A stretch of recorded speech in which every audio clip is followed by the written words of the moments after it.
Oh yeah. Oh yeah. I got to do this show, folks. I got to do this show. There's a lot to talk about today, folks. It's crazy. We're what they call it about 6 weeks out from the election, and I mean, if I don't give y'all the information, y'all gonna make uninformed decisions, and y'all might mess yourselves up. Because I keep saying, 2022, this is our last shot. If we screw this up, we're about done in this country. But I know a lot of y'all just see what these politicians talk about, and you think as though they're all points that we hear white supremacists say all the time. Well, you're partly true. They are white supremacist talking points, but you don't know how far it goes. That's what I'm here to do today, folks. It is kid gravity. We have to talk about this. We have to talk about this. We have to talk about the Soros Black family tree. Oh, yeah. There's a lot of faces up here, folks. And I wish you could see my screen, how many tabs I have open. It's a lot of information, folks. A lot of information. We got Stacy up there, Mandela Barnes. We got Nikki, whatever the hell. What was her name? Nikki, Nina Turner, Ayanna Presley. We got Odessa Kelly, Armana Ayala, Van Jones. I know y'all shocked to see Van Jones on here. And we got Keena Collins. There's a lot more, but I'm just going to focus on these 8 today because they're all in prominent positions or want to be in prominent positions or might have lost a prominent position, but they all converge on this man right here in the middle, who I call the sorry man, Mr. George Soros himself. This man.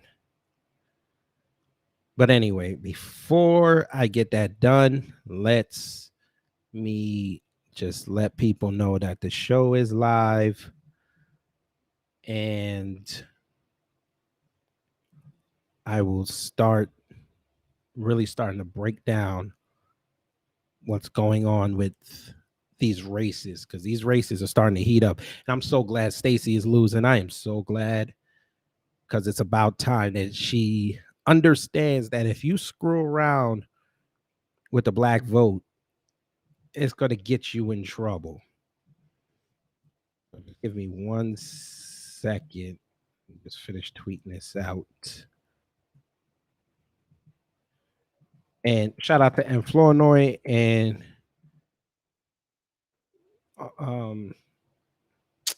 Jesus Christ. I know I'm going to screw up the name. These are my patrons, by the way. So I know I'm going to screw up the name. I want to make sure I say it right. Let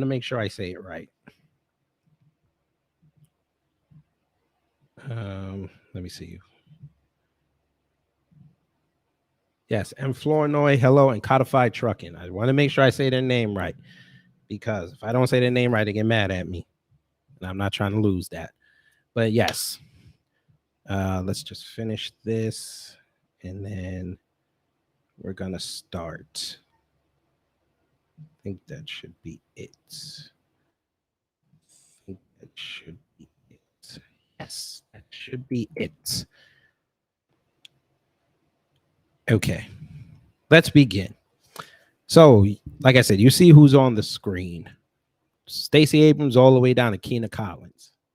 But let's start with Stacey, folks. It's a beautiful day down here in Georgia. Stacey is right now 8 points behind Kemp, but about 6 weeks ago. 8 points is a lot to recover. Now, she's been crisscrossing the state, talking to everybody, talking to every race she can, every ethnic group, and it ain't working, folks. She went to talk to black men. We called it pandering. She went and pivoted and then went to talk to them Latinos. I had to put on the sunglasses for this. Them Latinos, she don't understand, are very conservative. Very conservative. If y'all don't believe me, there's going to be a lot of screen sharing today, folks. So get y'all's notepads out. There's going to be a lot of screen sharing because she doesn't understand. She does not understand that Latinos are conservatives. I guess she didn't get the memo in Florida. You could pander to them. You could try to kiss their ass so much, but then once you kiss their ass, they'll say thank you for kissing our ass. But we are going to the Republican side. We're going to where the conservatives are. That's where the fun is. Oh yes, folks. Here's the tweet. Now, old Sister Stacy put this ad out. I ain't gonna play the ad because it's bullshit, and it tweeted anyway. But anyway, it says, in Georgia, our differences are our superpower. Here we go. That's code black and brown. The Latino community is diverse. That means their experiences and priorities in our state are also diverse, whether it be through accessible healthcare or small businesses. Sure. So somebody came in and said Latinos view themselves as white. And since they come from patriarchal cultures, they tend to be conservatives. It's funny how you want to do something for them, but not for people, Black Americans, that would actually vote for you if you told them you were going to do the same for them. Again, she didn't get the memo about Florida. We all saw what happened in Florida. Florida goes conservative. Miami actually went red in 2020. People were shocked. But Stacey don't get it. She's so tone deaf. She is trending because she said that the sounds that a fetus makes in the womb is manufactured. Like, who says this? I'm just trying to figure something out. Who says this? You don't say this, ma'am. It's not possible. You don't say this. And of course, the conservatives are lighting her up on Twitter for what she said. I don't think that's going to endear her to the Black community because they're trying to push abortion on us. And a lot of them don't want to tell you that a lot of Black families here in Georgia are conservative. I know a lot of them think that Atlanta is Georgia. I even thought that too. Shout out to Great Black Shark for educating me on that. He gave me a crash course on Georgia politics. Yeah, this is not going to end well for her November 8th. But the reason why I put her on this screen, folks, is doing research on old Steakhouse Abrams. I found something. You could look this up yourselves. I mean, get your notepad. There's a lot of information. Did you know that Stacey was getting money from George Soros? Oh, yes, she was. Yes, she was. And it was a significant amount, too. We're going to share the screen. Film, animation, art. Hello. We're going to share the screen on this one, folks. You got to see this. And don't get mad at me where I got it from. Don't get mad at me where I got it from. Here we go. Stacey Abrams' firm received thousands to consult George Soros' district attorney efforts, filings revealed. This was August 30th of this year, so almost a month ago. The payment for strategic consulting services happened as Soros first began targeting prosecutor races. My question is, how is Fox News always getting information? I don't know how. Says first on Fox, a company owned by Georgia Democratic gubernatorial nominee Stacey Abrams received thousands to help George Soros' district attorney efforts when the financier began zeroing in on prosecutor races. Fox News Digital has found the Georgia Safety and Justice PAC, which was funded entirely by $147,000 from Soros, paid SageWorks LLC $15,000 for strategic consulting services in October 2016, a review of state records show. Soros used the committee to help propel Henry County District Attorney Darius Patillo into office, and the consulting payments went towards that effort, the filing show. Meanwhile, Abrams, meanwhile, is the chief executive officer of SageWorks LLC. She stated on a financial disclosure form, Georgia business records show that she incorporated the company in September 2002 and has remained its registered agent. The payment, which has hasn't been previously reported, happened in the infancy of Soros' targeting of district attorney races across the country. Soros views prosecutors who decide which crimes to charge and which to let slide as a significant component of overhauling the criminal justice system. Mm. Mm, mm, mm. Here we go. According to a January report from the Capital Research Center's Parker Thayer, Soros has dropped around $30 million into influencing more than 20 prosecutor races, putting his preferred candidates at a significant advantage in races that typically see minimal cash. Like Patillo and Georgia, many of the Soros-backed candidates have won and remain in office today. The financier has backed at least 2 other candidates in Iowa and Maine in recent months that are shoo-ins to win this November. When presented with the payment, Thayer told Fox News Digital that it confirms organizations Abrams has aligned herself with are, quote, at the very heart of the soft on crime defund the police movement, no matter how much Abrams herself tries to deny it. Yes, sir. In May 2021, Abrams joined the board of the Marguerite Casey Foundation, a Seattle-based grant-making nonprofit that has repeatedly called for defunding and abolishing the police. Yeah.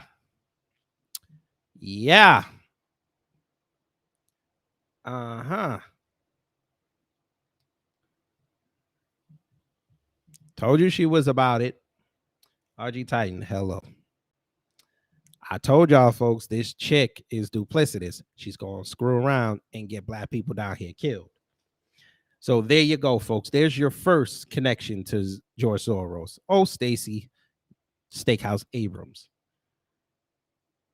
She is a plant. Now, I heard about Stacey way back in 2012 while I was still living in New York. And people were even saying she was dangerous then. And regrettably, I took my eye off the ball with her, but around 2015, I put my eye back on her. And I said, damn, if Georgia does this, they're going to be in some trouble. Now, somebody asked me on, I think it was, my YouTube channel, on the video I did today about what she said about fetuses. They said she's going to try to turn Georgia into California. They have a point. She is trying to do that. Texas is too saturated with Californians right now, so they're moving further east. They're coming over here. A lot of them go to Tennessee, but then they can't deal with the white supremacy that's over there. They can't wrap their head around it, so they go to Georgia. They're coming to Georgia. They have viewed Atlanta as the hot spot. Google has made its way down here. Microsoft has made its way down here. West Coast companies have found their niche out here in Georgia. JJO 4040, hello. B1. Google just opened up a facility in Midtown. Microsoft has opened a facility in downtown. They're coming, folks. I've seen more California plates in the last 6 months. They're coming here because they dare not go to Florida. Florida's too much for them. Atlanta gives them the perfect big city feel, but you could still get sort of a California vibe, meaning you could still live out in the suburbs and you could get good weather. I just don't know how they're going to deal with the 40-degree days coming up soon. But yes, y'all got to watch out for Stacey, folks. Stacey is going to screw around and get us killed. Because now she's still pushing that voter suppression nonsense.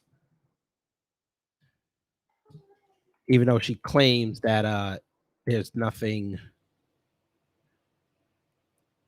that can be done about it. This is all Kemp's fault. Okay. But we're going to also show you one last thing before we move on to the next person. Now, old Nina Turner, who is up next for my dissection, ran her mouth the other day and said something about getting dark money out of politics. Now, I already exposed Mandela Barnes for taking dark money. But did you know that well, I'll save that for Nina, but we got to talk, folks. Now, again, the person that I forgot, I think that might have been dark skinned brother, who asked me about Georgia and California. Well, I did some research on that as well. And we have this, folks. We have this. Now, this was a tweet from Jason Fitzface, some random guy on Twitter. So he said, the thing that annoys me about this race is that Stacey Abrams gets more donations from California than she does from Georgia. And he put up a graph of donations that each candidate, Brian Kemp and Stacey Abrams, have gotten. Now, Stacey has gotten almost $50 million in donations as of June 30th, 2022. Brian Kemp got almost $33 million. Now, Brian Kemp's is mostly from Georgia, $27.5 million. He's got some from Florida, Illinois, Texas, and California. Okay, very small chunk. But when you go over to Stacey's donation side, most of her donations have come from California at $10.2 million. Georgia has only given her 7. She has some from New York, 3.6, Delaware, 2.5. That's Biden state. Unitemized donations, 6.7 million. So that could be anything. DC, 6.4 million. And you have Florida, Massachusetts, Colorado, Oklahoma, Virginia, Washington, Maryland, Illinois, Connecticut, Texas, and PA, Pennsylvania, and other states. So, yes, we're in trouble, folks. If y'all vote for this woman, PGH Big Dogs, salute to you. I know y'all were y'all got that notification from Tariq live. He pissed me off with that though. I ain't gonna hate though, but it was just funny. I was just about to go live, and then I see the thing come up saying, "Hey, he's live." So everybody over there, it's all good though. They can play this later. But yes, folks. So, like I said, Stacey Abrams is on the Soros Black family tree. And if you don't know who George Soros is, go do your research, but we'll just be quick with it. He is a Hungarian Jewish man who finances all these left-leaning and far lefty candidates, prosecutors, governors. He throws money around so the left can get into these prominent positions and policy-making decisions. So, yeah, Black folk need to start saying his name more so we understand where a lot of these coons are getting their talking points from. But who wants to see, because I went to the future, folks. That's why I have on the sunglasses. I went to the future. I went 88 miles per hour with the flux capacitor. And I found out who won the race and how Stacey looked after she found out the results. Who would like to see what happened when Stacey found out the results? Oh, fucking God.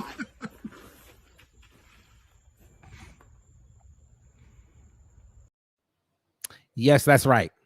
Yeah, she did not do too well, folks. She was just not doing too well. Yeah, she woke up and she couldn't believe the outcome, folks. She thought it was close, and then Kemp pulled it out. Beat her by more percentage points this time. It was higher than 2. She couldn't believe it. And I'm hearing now in the future, I had to leave before she did her speech against Black men because I had to come back to the past so I make sure I hear it fresh. I didn't want to spoil it because I think if I spoiled it, I would mess with the timeline and then we'd be in trouble. But yes, let's go on to Nina Turner, folks. Oh, yes, we got to talk about Nina. Now, Nina Turner been running her mouth the last few days online, shilling for that damn Woman King movie and running her what they call it, her dick liquor about, cannabis and getting dark money out of politics and all this. Nina, can we talk for a minute? No, Tevin Campbell. Can you explain to us Can you explain to us? Can you explain to us why you took money from George Soros, man? Can you explain this to us? Why did you do this, man? Why did you do this? Why are you a George Soros back candidate? You can't win on your own merits, ma'am. Hmm. I need to know this. Do you really care about us, or do you just want to get ahead? Because I guess you want to get to those nice Congress luncheons. I'm trying to understand.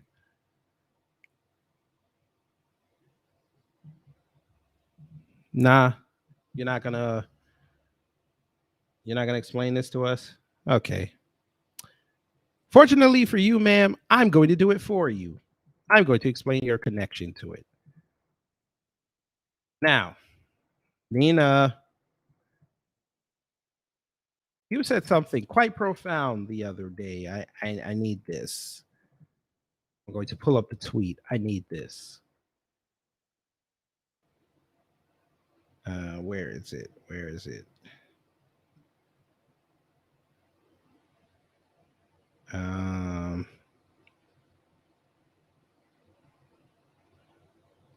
let me see. Let me see. Where is it? She might have taken it down.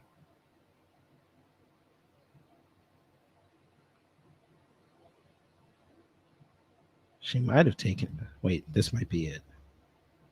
Let's see. Yes. Okay. This is the tweet that I was talking about. She said, let me blow it up a little bit. Says, if we want to get dark money out of politics, step one is getting it out of primary elections. Right. But ma'am, you took that money to get as far as you got in your primary. Without that George Soros money, you wouldn't have got any. You wouldn't have gotten as far as you did. And then you blame the juice for why you lost. I'm trying to see something. I'm just trying to see something here, ma'am. You got to explain this to us. You lied.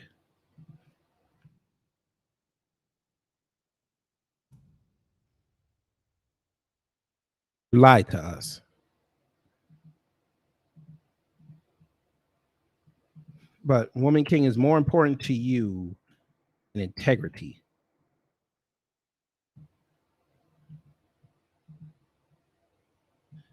But let's see. Maybe you weren't. Maybe you didn't take it. Maybe you didn't. But let's see.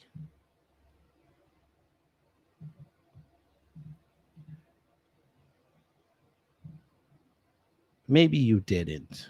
I could be wrong. If I'm wrong, I will say sorry. It should be. Damn, I have so many tabs open. I'm sorry. No, that's not it. That's Odessa Kelly. No. No. Damn. Lost the tab. I have so many up here. Let's see. Let's see something. Um,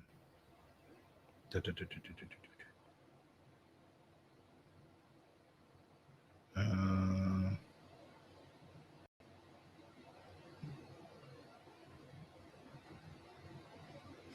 yeah. So basically, what you're seeing on the screen, everybody said it. Everybody's telling her, hey, stop taking Soros' money. Run a clean race if you're going to talk about getting dark money out. Run a clean race. But she's not going to do that because she know based off what she stands for, ladies and gentlemen, she ain't going to win because she's one of these progressive candidates. Don't believe me? I will show you. Another one who does a whole podcast. Whatever. Uh, where is it? Oh, she's gonna be with the young cuck. So all right, have fun. We don't care.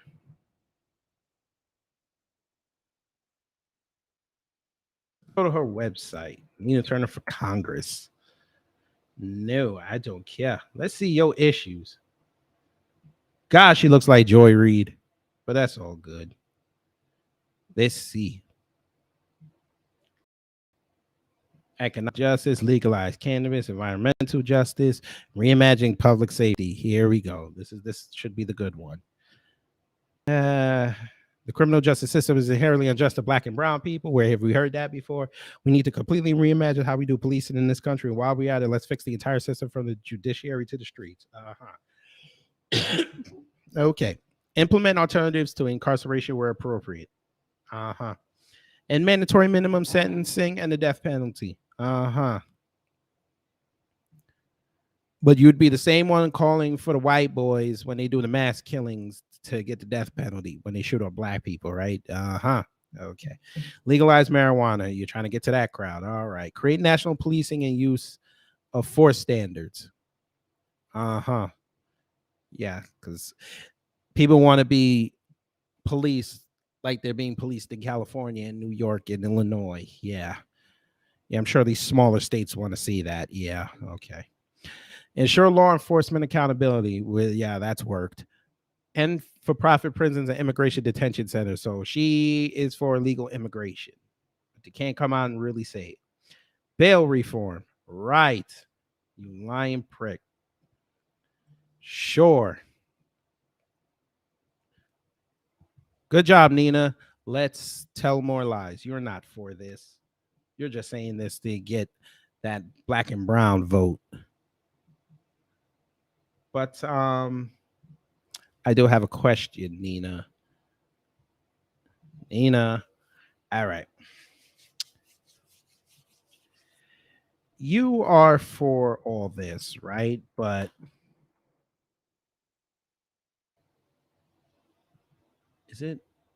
was it this one? No, that's for that's her. She's up getting her next. Okay. You are for this, right? Let's see. Are you for defund the police? Let's see. Probably were. Defund the police dilemma. So you are for defund the police. Okay. Let's see. Are you for now? We're going to go back on Twitter, folks, because this is always a good indicator of if these black candidates are really for you. We're going to do this. See what she says about reparations. I want to see what she says. Let's see.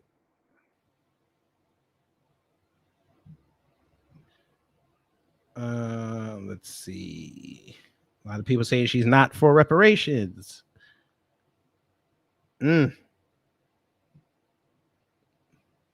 Nina.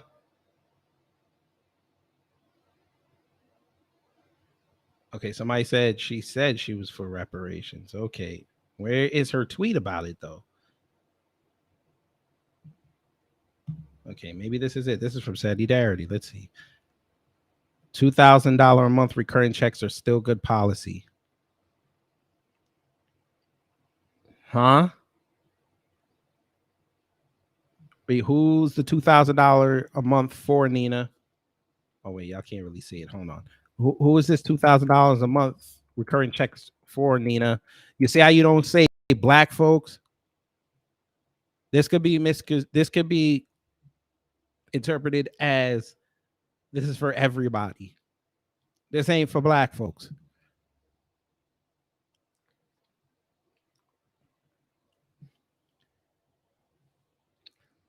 Now, I don't agree with this tweet here where you're talking about federal jobs.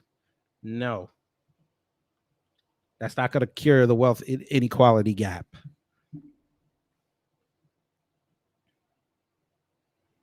So Dr. Sandy Darity said, reparations is not an anti-poverty program. It is mean an unpaid debt. Obligation to meet a debt should not be means tested.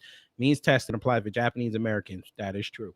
Anti-poverty policy separate should include a guaranteed income and federal job guarantee. I don't agree with the last part. Federal jobs means nothing if the government don't want to pay people to work. It does mean nothing. So that last part I don't get. But if y'all want to give descendants of American chattel slavery $2,000 a month, I'm fine with that. But I know a lot of y'all probably won't be cool with that. Y'all feel like y'all deserve more. It ain't me to legislate that. But that's a good starting point to me. That's a good starting point. You can always go up. You can always go up.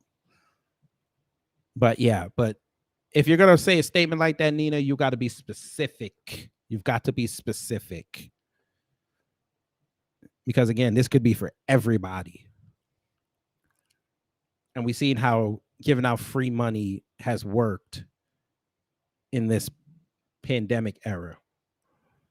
You need to get to a point where Black people are owed their blood debt, but the economy can still function.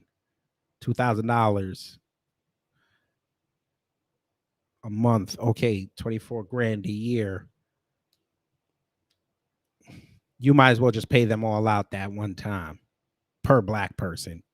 That's a descendant. You might as well do that. You were better off saying that. But again, reparations it's a linear discussion, but it has a lot of layers. And we all know that a straight line has infinite points. So again,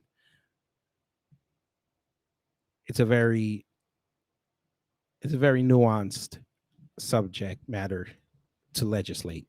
So I'm not going to legislate that too much. But yes, let's continue. And by the way, Nina, for you, what you were doing this week for the Woman King, you get this. You are a double coon. Oh, yes. Fancy coon. Fancy coon. Yes, folks, she is a double coon.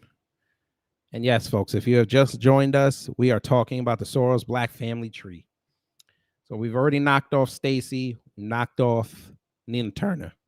We're going to move all the way down, folks, to dun dun dun dun. Someone you probably never heard of. Attorney, now state attorney, Aramis Ayala, who is this woman right here, the one next to Odessa Kelly. You've probably never heard this name before. That's okay. This is what I'm here for. So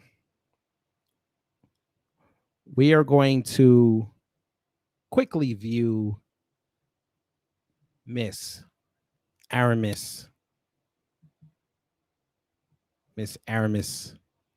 Ayala. I will pull up her page. Here is her page. And we're going to go to her issues in 1 second.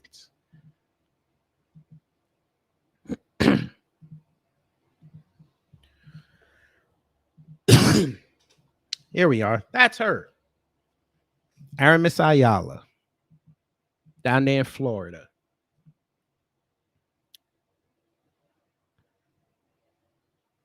Not a bad looking woman. Not a bad looking woman. Fighting for women's rights. You have an Asian woman there. All right. All right. We already got a red flag. Here we go. Let's look at your issues. Let's see what you stand for. Constitutional protections, public safety, economy, labor, environment. All right. Mm-hmm.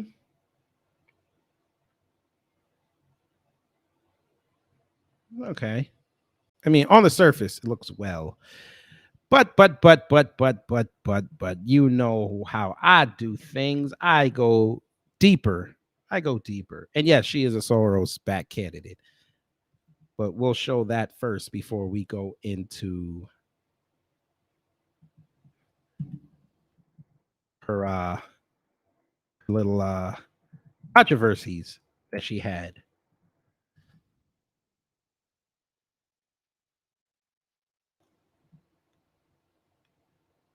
Where is it?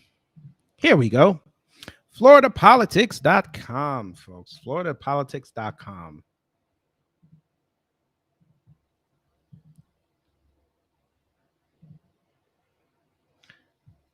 So it says George Soros related PAC spending big to elect Aramis Ayala as state attorney. Now, this was back in 2016. Now, again, she won. So I think she's up for re-election this year. So, a political action committee associated with George Soros has spent hundreds of thousands of dollars on television commercials and other advertising to get Aramis Ayala elected state attorney in the Orlando-based 9th Judicial Circuit. Florida State Safety and Justice will share the Safety and Justice name and its chairwoman, Whitney Timas, with other Soros-funded political committees, has made the TV purchases on several Orlando television stations and cable outlets. Oh, how much did they give her? Let's see. Doesn't say how much they gave her. Let's see. No, it does not. But there you go. Backed by Soros. But let's go over to her controversies, folks, because she's had some. Yes, RG Titan, he has his hands in a lot. You would be surprised. He has his money everywhere. But yes, let's get to her controversies. She had some controversies a few years ago, and you'll like one of these controversies, folks. You'll like it. You'll like it. And once you hear what she did, I'm gonna need y'all to get to the folk down in Florida. Tell them don't reelect her. But here we go. Oh yes, CNN. We're using CNN, folks. CNN did it. Traffic stop is just the latest moment in spotlight for State Attorney Aramis Ayala. Now this was in 2018. Let's see. We're just gonna skip down. So she's drawn a hard line on the death penalty. Ayala made headlines in June when she announced she would not seek the death penalty in any cases in her district. In a news conference, Ayala said Florida's death penalty led to, quote, chaos, uncertainty, and turmoil, and traps many victims' families in a decades-long cycle of uncertainty. After she announced her decision, Florida Governor Rick Scott removed her from the high-profile case of Markeith Lloyd, a man accused of killing his pregnant girlfriend, an Orlando police officer. He also reassigned more than 20 other homicide cases to another prosecutor. Scott and other Florida leaders, including the Orlando police chief and the president of the Orlando Fraternal Order of Police, criticized Ayala's decision, saying ignoring the death penalty would be falling short of her duties as a prosecutor. In response to Scott's executive order removing her from more than 20 cases, Ayala sued Scott, saying it was up to the prosecutor in charge and not the governor to decide proper sentencing. Lawyers representing Scott argued that the state law doesn't require prosecutors to seek the death penalty, and such, while they are entitled not to, they shouldn't make a policy judgment that is blanket across the board. Okay. She's spoken plainly about her husband's criminal past. During her campaign for state attorney, a WFTV report brought up the subject of Ayala's husband David's criminal past. The station's initial report contained errors, and they later issued an apology and a correction, but it led Ayala to comment on her husband's situation. According to her campaign, David Ayala was convicted of drug conspiracy and counterfeiting checks and spent 7 years in jail before being released in 2006, before he and Ayala met.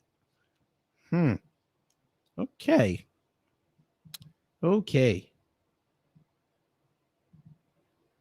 Channel of Cool, hello. All right, let's continue. There's more. Y'all are going to like this one. She has been outspoken about police violence and criminal justice reform. I wonder what she said.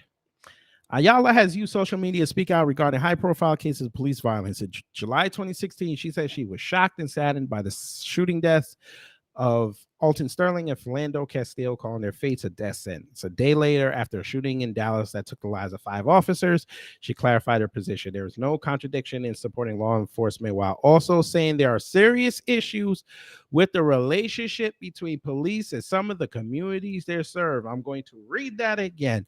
A day later, after a shooting in Dallas took the lives of 5 officers, she clarified her position. Quote, there is no contradiction in supporting law enforcement while also saying there are serious issues with the relationship between police and some of the communities that they serve. So the day before, you were shocked and saddened that the cops killed Alton Sterling and Philando Castile, saying that it was akin to a death sentence. Then 5 cops get killed. You changed your tune. You supported the police.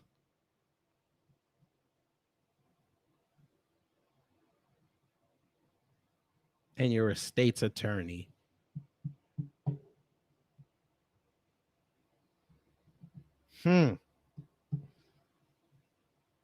What do you think about that family?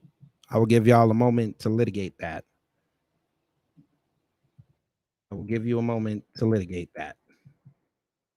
That's crazy.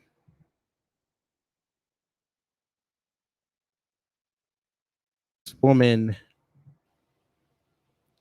cries fake tears for brothers that got gunned down. But then when cops get gunned down, you want to backtrack and say, I'm not contradicting myself. And there's a disconnect with the community and the police. So which is it? I'm just trying to figure something out. I'm trying to see something. Why did you change your tune in 24 hours?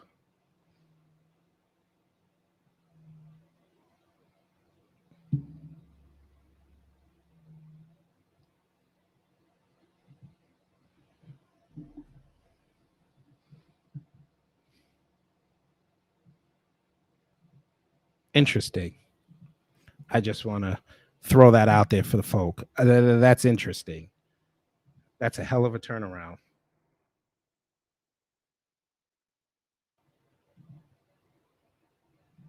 That's a hell of a policy. That is a hell of a policy shift. But again, you're in a red state, man.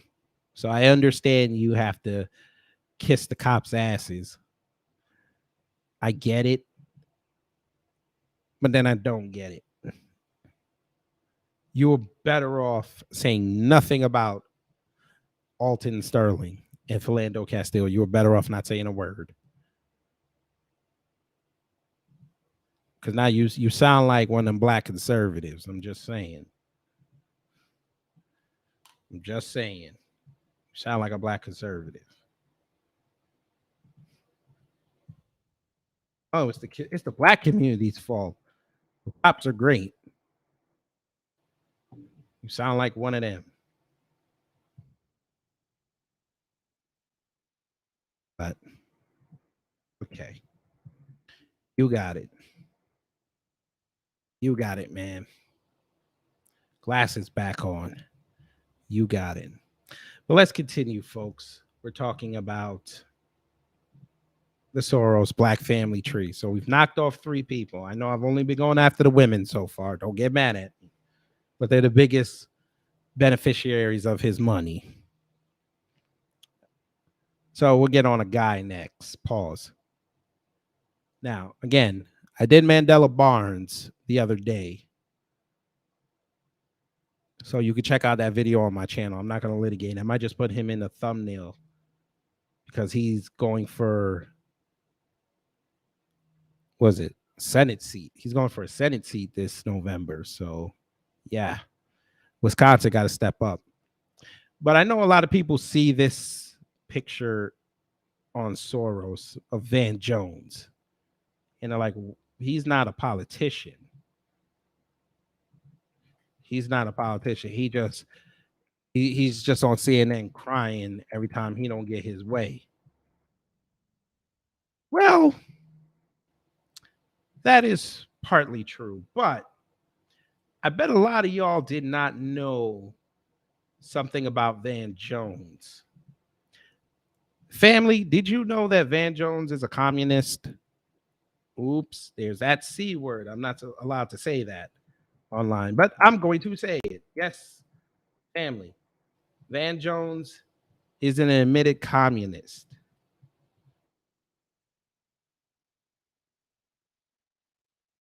I know. A lot of y'all did the emoji shock. I understand. We have to talk. Van Jones is an admitted communist. I will share the screen so you can read it for yourself. No, y'all can't see that, but we're going to click this. Accuracy in media. Soros money finance communist Van Jones. This is way back in 2009, folks. Way back in 2009. This is how far this man goes back. RG Titan. This is how far he goes back. Before Van Jones was a household name, this is how far back he was doing this. When the list of donors to the Van Jones Green for All organization is examined, one name stands out: the Open Society Institute of billionaire George Soros. The Green for All 2008 annual report is also notable for the pictures of the powerful people who associated with Jones. They include House Speaker Nancy Pelosi and former Vice President Al Gore. While the Open Society Institute was supporting Green for All in 2008, where Jones was running it, the Soros-funded organization was financially underwriting the Ella Baker Center for Human Rights, where Jones was in charge of that group. The Open Society Institute gave the Ella Barker Center $151,800 in 2006 and $140K in 2007. Jones ran this group during the years 1996 through 2007. He then emerged as a senior fellow at the Soros-funded Center for American Progress. Mm, mm, mm, mm.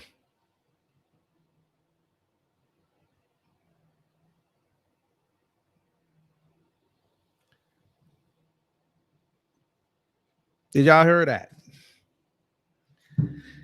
Did y'all hear that? I know.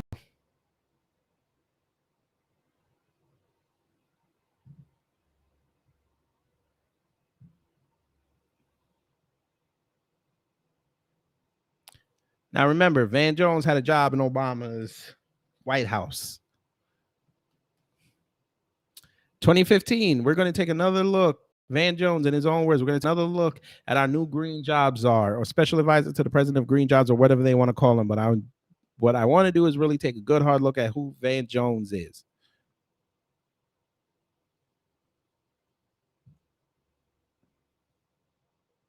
Well, ain't much to read there. Let's see.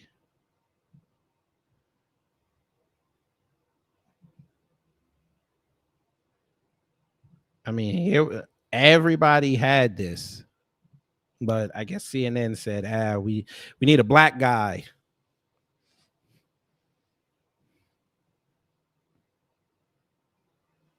We need a black guy, but okay. That's fine. Let's see.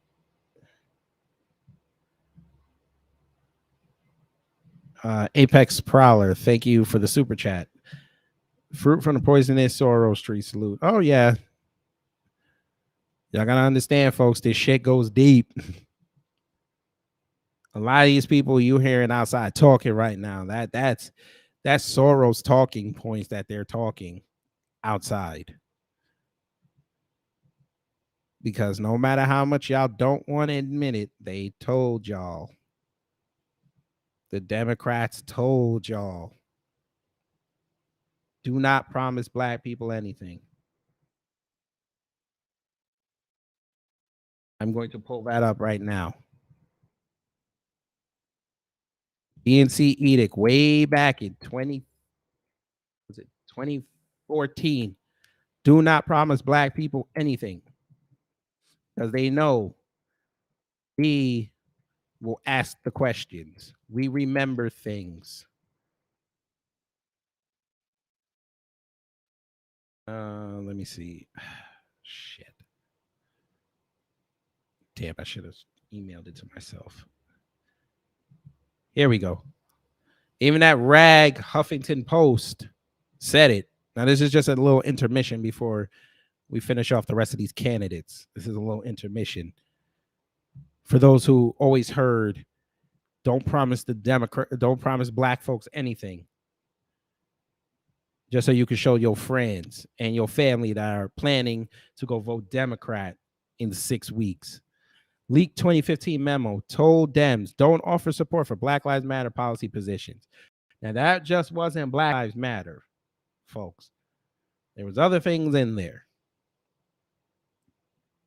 Don't let that dissuade you. Now, let me see if I could. Which link was it? I think it might have been this one. No.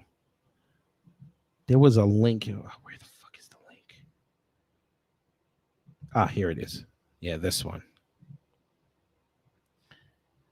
So this is off Nancy Pelosi's computer. Now, this is March 28, 2016.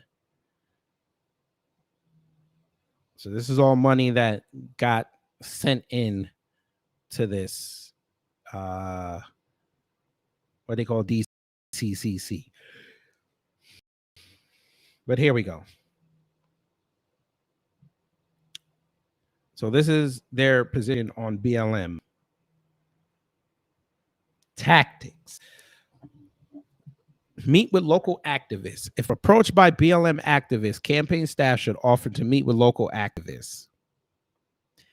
Invited BLM attendees should be limited. Please aim for personal or small group meetings because they damn sure ain't gonna go talk to them idiots all 500,000 of them. They not gonna. They want to be able to control the narrative. 25 kid, hello. They don't support us. We don't support them. Oh no, they don't support us, but we're gonna get there. So we said, listen to their concerns. Here it is. Don't offer support for concrete policy positions, which got translated into do not promise black people anything. Don't go in there telling them you're going to defund the police. You're going to go in there and you're going to push for police reform. Don't tell them that because they will hold your feet to the fire on that. And that noise will disrupt us. And at this point, it was trying to get Hillary in. And by the way, I do plan to do a video on the FBI and Darren Seals. I'm just gathering a little bit more information before I do that video. Let's see. Where is it? There was something else in here I want y'all to see. Ah, here we are. Recent immigration reform proposals from the 113th Congress. Pathway to citizenship provides a way for undocumented immigrants to attain citizenship. Most proposals require background checks, payment of back taxes, and fluency in English as criteria for eligibility. Most proposals also contain intermediary steps such as new legal status or permanent legal status before the citizenship process begins. Did you hear what I just said? Most proposals also contain intermediary steps such as new legal status or permanent legal status before the citizenship process begins. Folk, Afro Elite, hello, brother. Do you understand what I just read, folks? I will blow this up for you so you could read it for yourself. These assholes, way back in 2014, told their people, let these illegals be honorary citizens before they make them citizens. Damn the asylum. They wanted this. They wanted to make them citizens before they were citizens. And you see what we're dealing with 8 years later. You see this. But we continue. Employer verification requires employers to verify the legal status of their employees. Most proposals include mandatory use of the e-verify system for medium to large businesses within 2 to 3 years of the bill's passage. Currently, 20 states mandate that some business use the e-verify system, which has become more accurate recently. 96% of all immigration checks made through the system were found to be accurate. Okay. Border security. Here we go. Excuse me. Recent proposals have made a pathway to citizenship contingent on enhanced border security. Plans to improve border security include investments in border infrastructure and increasing border security ages. However, studies have shown that raising the level of security along the border couldn't happen until 2019 and would cost twice the amount spent in 2012, roughly $28 billion a year. Reports have also shown that the level of legal border crossings decreases substantially when the Mexican economy performs better, as it has been recently. This raises questions about the cost effectiveness of additional border security spending. Ooh, sir. 225 girl. Oh, she like you, Afro. I'm just kidding. Welcome. Here we go. PD Chicago B1. Hello. They chose violence. Oh, yeah. And RG Titan says, I see why they put them in a special class over us. Oh, yeah. They've been, again, folks, this has been going on. They've been actually planning this since the 60s. I'm going to play a video during the Twitter things later. That's going to sort of make my point for me. But yes, it's no wonder you're seeing all this illegal immigration going on. The Mexican economy did take a hit during, the coffee venereal disease scamdemic. So they're all coming here. But remember, Trump also said that he was going to get Mexico to pay for part of the border protection, which they did. And you saw less and less people crossing.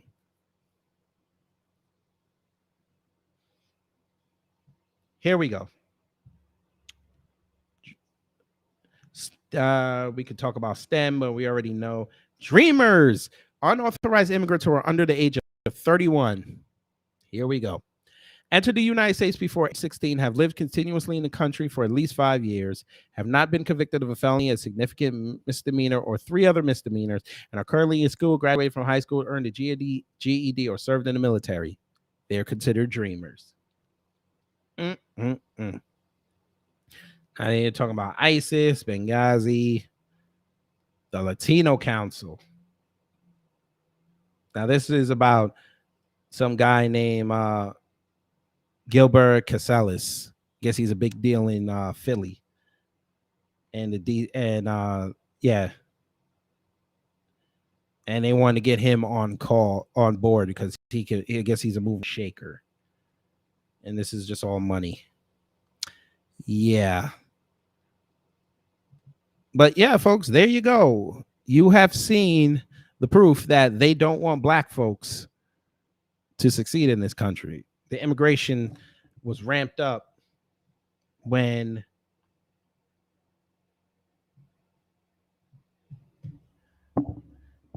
black folks were starting to get some headway in this country. That was the plan all along. But that was just a little intermission while we talk about the Soros black family tree. So Stacey took money and she doesn't believe a fetus is a life. And the sound you hear coming from the fetus is manufactured. Mandela Barnes is a bastard who just echoes far lefty talking points. Nina Turner took money from Soros, but complains about dark money. And this one over here, Miss Aramis Ayala, ran her damn mouth about how she felt bad about Orlando Castillo and Alton Sterling, but then when them 5 Dallas cops got killed, basically said, I'm caping for the cops. We're not doing this today, folks. Everybody that you see on the screen, sans Van Jones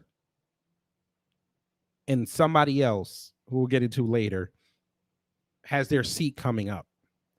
And if you're in their state and you vote for them back, and you deserve everything you get, because the sorry man is basically bankrolling our destruction. We're not going to be hyperbolic here. I'm not going to tiptoe around this. You play with your vote on this, you're going to get the black folks in your state killed. But we're going to continue. Let's move on to Odessa Kelly. Odessa Kelly. I know a lot of y'all have never heard that name before. You will. You may be sick about what you heard, but we're going to be fair here. Somewhat. Somewhat will be fair. Because, you know, these community organizers, got to be fair to them. Got to be fair to them. So, here is Odessa Kelly's Twitter page. Now, this is the candidate in question. She's running for the House seat in Tennessee 7th District, which is Nashville.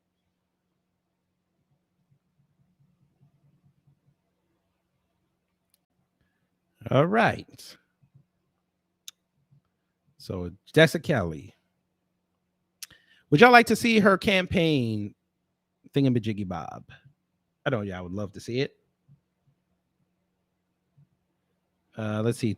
225 girl said the Dems at this point are blatantly selling us out to keep their power, but people still vote for them. It's crazy.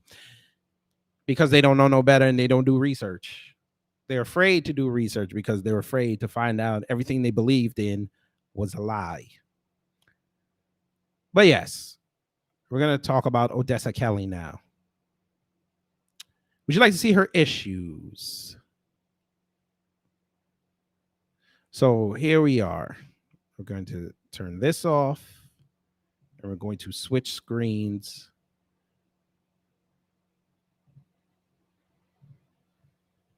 And let y'all see her issues.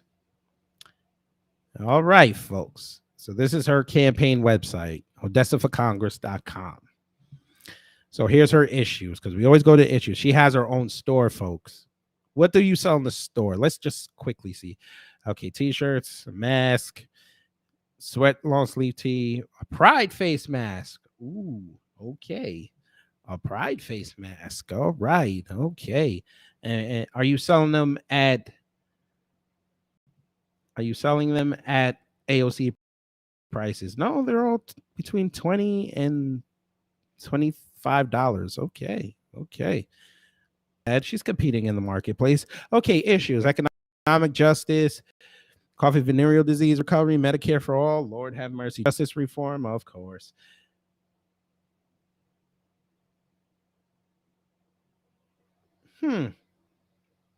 Justice reform. Let's just see if it's similar to everybody else's. Let's just see. Right now, there is no justice in our punitive and discriminatory criminal justice system. We need a system focused on reform and connecting families and communities, not punishment and redress. We must end the school to prison pipeline. And create a world that delivers on the dreams of our children when we tell them they can be anything they want to be. We must end the for-profit greed that fuels our current criminal justice system by banning for-profit prisons and detention centers and ending cash bail. Okay. We must legalize marijuana, expunge records, and ensure the revenue goes towards wealth creation in communities most targeted by the war on drugs. We must also hold law enforcement accountable by ending military equipment transfer programs to local and state law enforcement, providing grants to cities and states that create unarmed crisis care units of social workers and mental health professionals, ending qualified immunity, ensuring that our resources are being allocated towards the root causes of crime and not perpetuating the policing of poverty. So you basically just sound like every other person. All right. You're a Green New Deal person. Of course you are. You were probably one of those people against Mason, Tennessee. I'm sure you were. I'm going to go find out while you guys read. I'll blow it up a little bit. Here we go. The Green New Deal. I'll let y'all read that for a second. I got to go check on something here. I want to see what she says. I wonder if she said anything about Mason, Tennessee. I'm curious.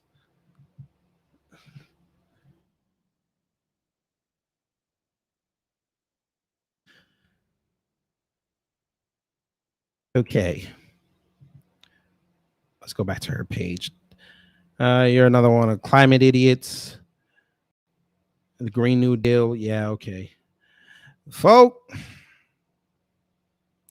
Yeah, I did my quick research on that. On that little thing about Mason, Tennessee. Now, again, she's working for Tennessee. She wants to work for Tennessee. Nashville. Oh, didn't say a damn word about Mason. There it is.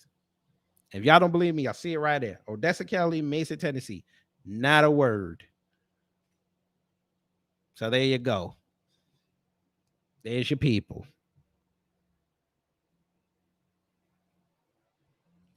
Oh, y'all gonna love this. We're gonna take this off the screen. We're going back to her issues.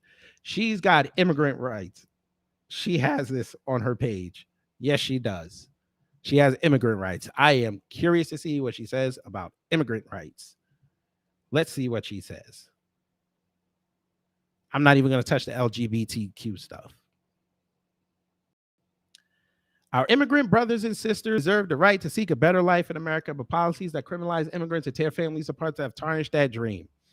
ICE was formed during a time of heightened xenophobia and anti-immigrant sentiment in the aftermath of 9/11 and is now the primary agency enforcing anti-immigrant deportation crackdowns. Between 2010 and 2016 alone, the Office of Inspector General received 33,000 reports of alleged abuse in ICE immigration detention centers, which, by the way, you had none of this smoke for y'all's Obama. He was president then. Why did you not have smoke for him? We need immigration policies rooted in our common humanity. We must abolish ICE and stop the mass deportations tearing families apart. We will protect dreamers and create a fair pathway to citizenship for 11 million undocumented Americans.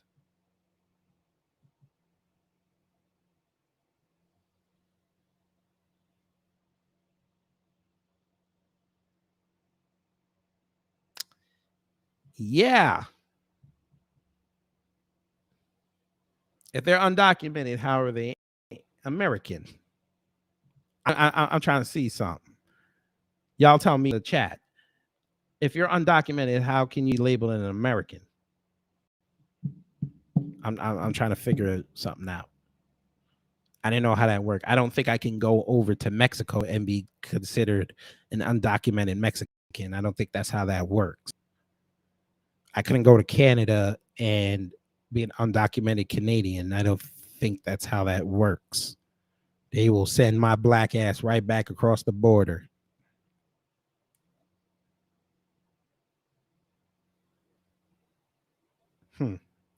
Interesting.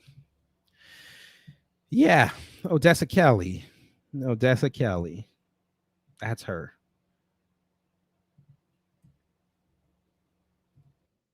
Odessa Kelly.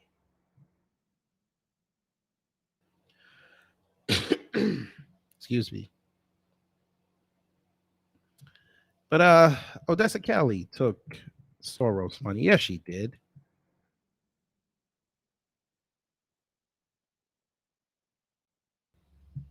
Yes, she did. And we'll prove it. We're going to prove it right now. She took that Soros money. Bam. Soros family quietly bankrolls committees supporting defund the police candidates. George Soros and his daughter are top funders of two entities that are backing the progressive politicians. Published April 8th, 2022. Liberal billionaire George Soros and his daughter Andrea Soros Columbell are bankrolling two entities that are supporting far-left politicians who back defunding the police. Fox News Digital review of campaign finance records show. Let's just get down to the nitty-gritty of it. Where is she?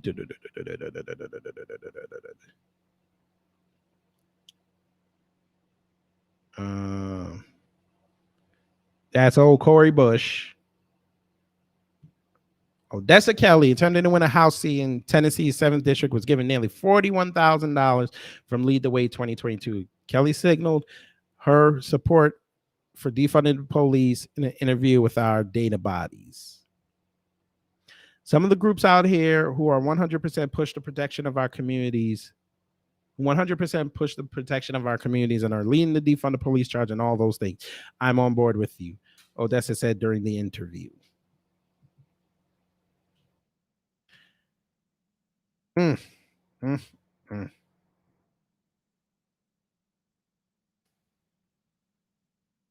Yeah.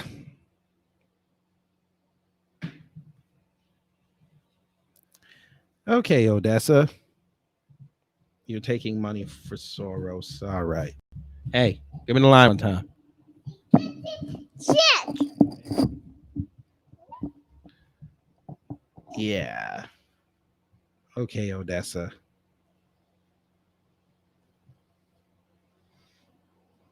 And folks, these are the vote blue no matter who candidates.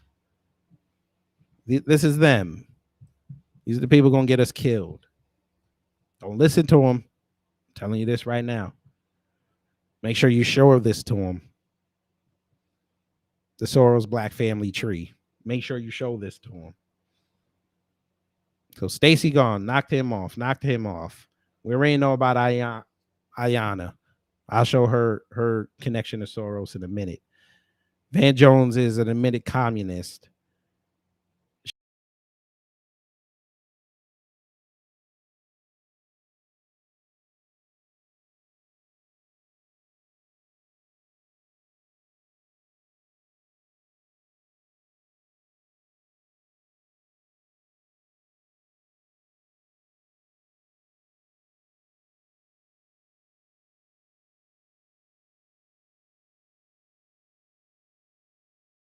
Lord. Sorry about that, folks. My thing just went out again. Yes. But that's them. And like I said, there's more, but I want to focus on these because these are important races because these are in cities with large Black populations. But let's get down to Keena Collins. I think her page, I should have her page up, right? Where's her page? No.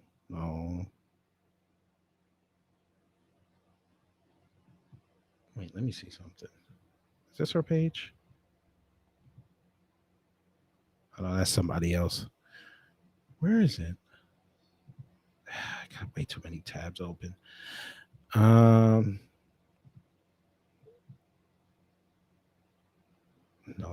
this was let me see. Jones. No. No, that's Alicia Walton. Okay. Let me pull up Keena. Let's pull up Keena Collins real fast. I thought I had it open. Yeah, you'll like this one. You'll like her. Hey, Afro, if you still in there, she from your neck of the woods. She over there in Chirac. So let's see what she talking about. She's running for 7th District of Illinois. All right.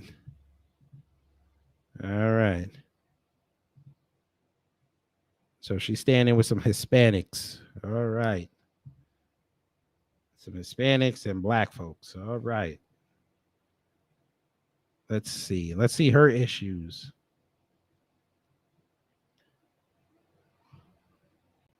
Okay, let's see. reproductive rights, another Green New Deal person, immigrant rights. Oh, yes. Let's see how this is going to affect Black folks. Our immigrant brothers and sisters come to America seeking a better life for themselves and their families, but for decades, the promise of a better life has been broken. Immigrant families are living in a constant state of fear, magnified by policies that criminalize immigration and years of dehumanizing rhetoric. We must abolish ICE and use those funds to support immigrant families transition into America and ensure access to education, shelter, and other basic needs. It's time to end mass deportation and detention and provide a fair pathway to citizenship for all undocumented people.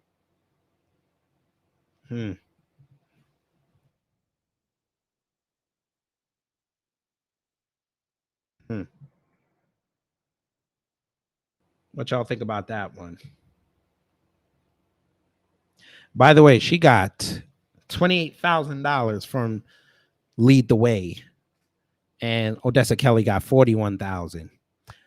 Aramis Ayala got $1.4 million. Yeah. Man, I'm you know what? Maybe I'll go be a politician. I ain't gonna take money from that asshole though, but I mean, people just gonna give you money to run shit. Let's see. She has events. Let's see. Hey, Afro, maybe if you're still in there, maybe you need to go ask some questions. Wait, what the hell? I don't want to donate shit. What is this? Ask for events. Here we go. This doesn't look like an events page. Shouldn't have anything going on. Oh, you gotta sign up. Okay. Nah, I'm good on that. Hey, let's see if she has said anything about reparations. I'm curious.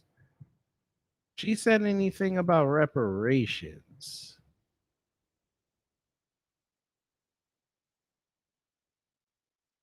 Oh, she has. Okay, let's see what she said. Something called Southside Weekly did an interview with her. She brought up reparations. Let's see what she said. All right. Southside Weekly. Do they have the scoop? Keena Collins. All right. So Illinois 7th district stretches from the western suburbs from Westchester to Oak Park, River Forest, and then we have the entirety of the west side of Chicago and all of downtown. Chinatown is encompassed by our district.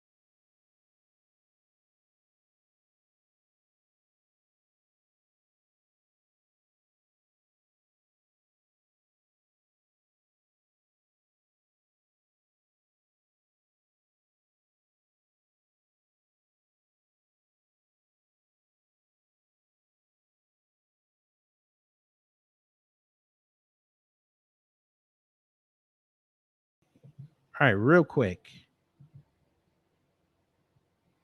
I'll get off the screen. Real quick, folks. Real quick. I'll show y'all. So this is the 7th district of Chicago.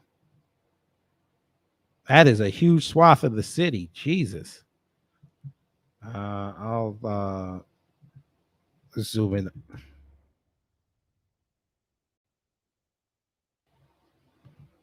Then we go in the middle. Yeah, that's District 7. Jesus. So she gonna be run. So she wins. She gonna run all this.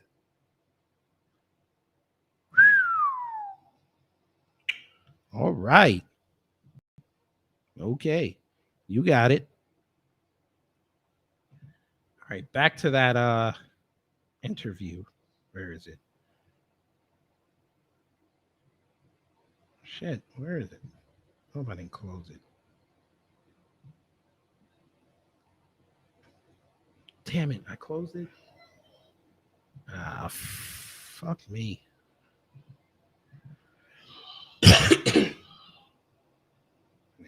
Damn, I did close it. Okay. Sorry about that, folks. I did close it. All right, back to the interview.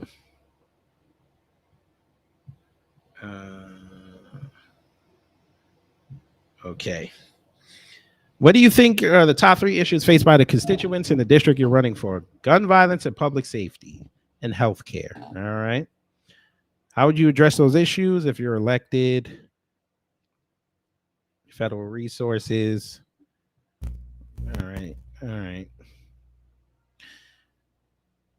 Abolition. No, I don't know what the okay, let's get to the nitty gritty. Where's reparations?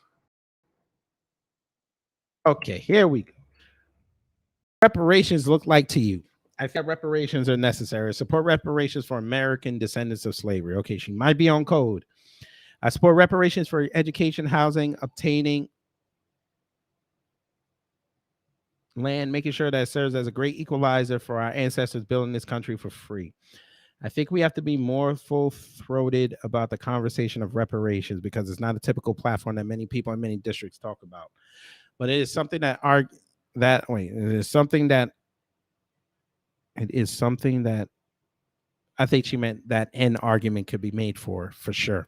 Right now, as it currently stands, there's a huge racial wealth gap in the United States of America. And that wealth gap is not just about income that people get from their jobs. It's about the level of debt that Black folks have in this country, student loans, housing inequity, and many other issues. Medical debt is one of the number one ways that people go bankrupt in our country. We've seen reparations happen in the United States of America before for Japanese Americans after the internment camps. That was definitely owed to them. It was a wrong that needed to be righted. I think there's a strong case and an argument for Black folks here in the United States. So she might be on code, but I still don't like the fact that she's taking Soros money. So there's that.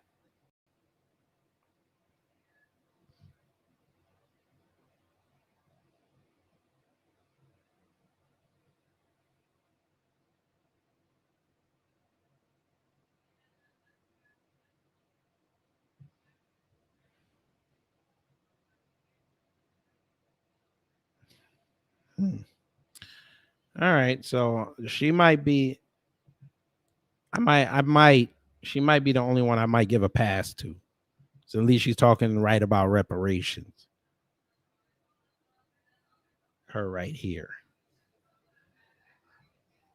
But the Soros thing is still kind of a sore spot for me. Because you could always change your tune once you get in there. But the last person is Ayanna Pressley, who I said looked like, well, we already know how I feel about Ayanna Pressley. We're not going to legislate that part.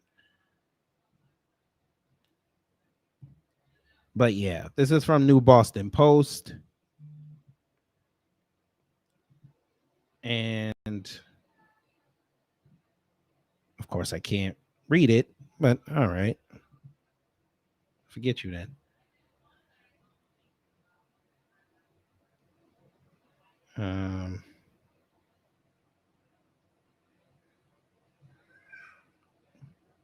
Wait.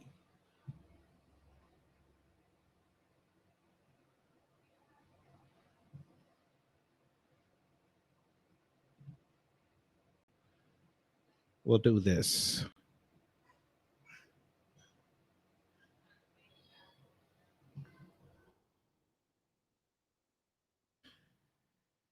Okay, San Francisco District Attorney Chesa Bowden, who got fired. Another beneficiary of Soros-tied contributions recently defended the movement to defund the police. In the discussion with Representative Ayanna Pressley, Democrat out of Massachusetts, early in July, Bowden questioned whether money going to police was the most effective use of taxpayer dollars. Bowden is also one of a number of district attorneys participating in Truth, Justice, and Reconciliation Commissions, teaming with the Grassroots Law Project and an organization co-founded by activist Sean King that calls for defunding police. So there you go. She and the squad been taking money from that man for years. So, you know, liberal sugar daddy. But it is what it is. So for all those Black folks on there, yeah, y'all get this. Oh, fucking God.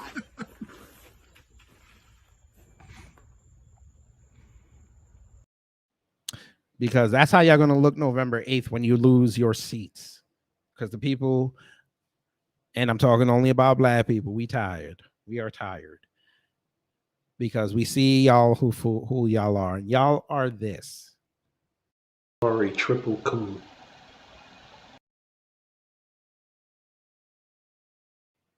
You are a triple coon because you're using white supremacist talking points. You took white supremacist money and then you try to talk down to us. We don't go for this. Anti. That's right. We don't support triple coons. We don't support coons over here. But folks, we have come to the end of this. Make sure you tweet this out, put it on Facebook, Instagram, let the people know. Get this information in. We have to make sure these Soros black candidates do not win. But it's time, folks. It's that favorite time of the day where we do Twitter things. So let's begin.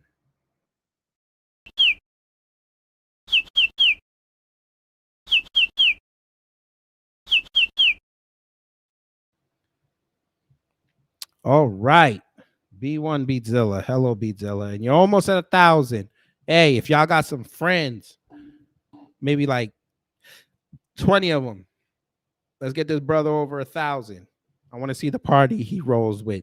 Maybe we'll get a free concert online on his live show. Maybe we'll get it. Beatzilla just he about to send me a message, but like, listen, I only do a gig for about 1,000 or more. But let's begin with the Twitter things. Y'all are gonna love this first video. I just found this a few hours ago. Y'all will love this. Somebody said this is how you take care of police.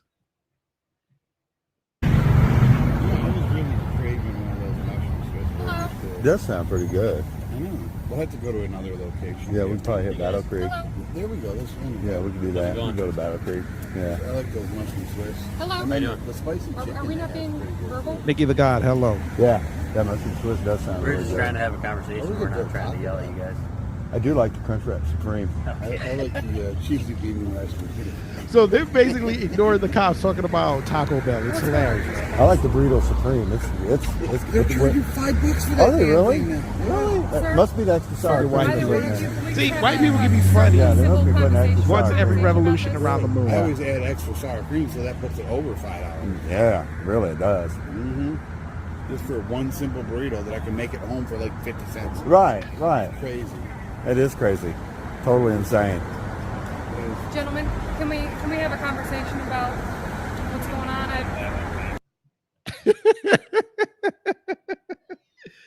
Oh, Jesus Christ. They just did not care. Yes. Thank you to God. Hello. And Film Animation Art said, great broadcast, calling out the coons. Been listening while I'm working. That's cool. Make sure you share it out to your friends and your family and anybody that's going to vote blue no matter who. But let's continue. Now, this next video, we all know about Akakoon. If you don't know who Akakoon is, that is my name for DJ Academics. That Jamaican coon who decided to join up with Candace Owens and talk shit about FBA until Tariq ran up on him, and then he got educated. Well, that fool decided to go run his mouth again, his jerk chicken entry point, and call hip-hop pioneers, who are mostly FBA, dusty and broke. Yes, folks, I will repeat that. He called the pioneers of hip-hop dusty and broke. And it's no coincidence that he said that a day or two before the hip-hop BET Awards, which are tonight, which I plan to be on Twitter tweeting about and calling for a boycott until they block me. But he said this. So a legend came out and said something and addressed him.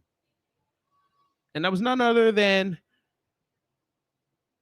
Hollis's own, from my old stomping grounds, LL Cool J. LL Cool J was not having it. So let's hear it. This is something that came to my attention. It came to my attention that a DJ, and I'm not going to say F you, Twitter. I hate when you do that, but I know how to get around it. something that came to my attention. It came to my attention that a DJ, and I'm not going to say any names because I don't think it's necessary. A DJ basically said that, you know, a lot of the pioneers in hip hop are, you know, they're dusty, or how can they be the person that, you know, invented hip hop if, you know, they don't have a lot of money, or if they don't look or represent like they have a lot of dough, right? Let me explain something to you, and say this for you guys. Don't confuse someone's ability to develop a business model. Don't conflate. In other words, don't think just because somebody knows how to get money or fails to get money that they didn't make a contribution to the culture. No one discusses Miles Davis's bank account. We don't talk about John Coltrane's bank account. We don't talk about a lot of even rock musicians, a lot of them. We don't talk about their bank accounts. A lot of great country artists, we don't talk about their bank accounts. This idea that you have to have money or else you don't have any value is a bad idea, and it's kind of like, it's a misinformed way of looking at the world and the culture. There are artists out here. First of all, let me say this. First of all, you know, like, let's talk about like young artists, right? Who I love. I love the young artists. Let's be clear. I'm very much a guy who embraces the young artists. I believe in every generation. I believe in you. I care about you. Let me say this to you though. Today, you could come up with your 5-year plan, your 10-year plan, your 20-year plan.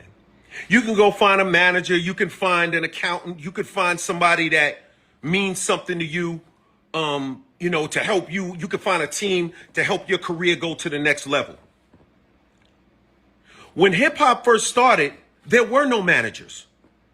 There were no accountants that believed in it. Record companies didn't even believe in it. No. So what y'all think about that, family? What y'all think about that? Ella went off on Akakun.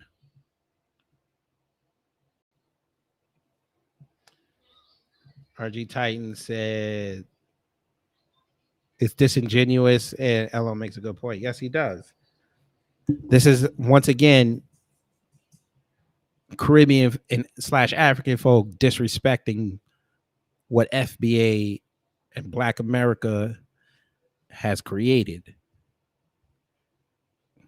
Sir, without LL Cool J, you would not have the career you have. Let's just call it what it is.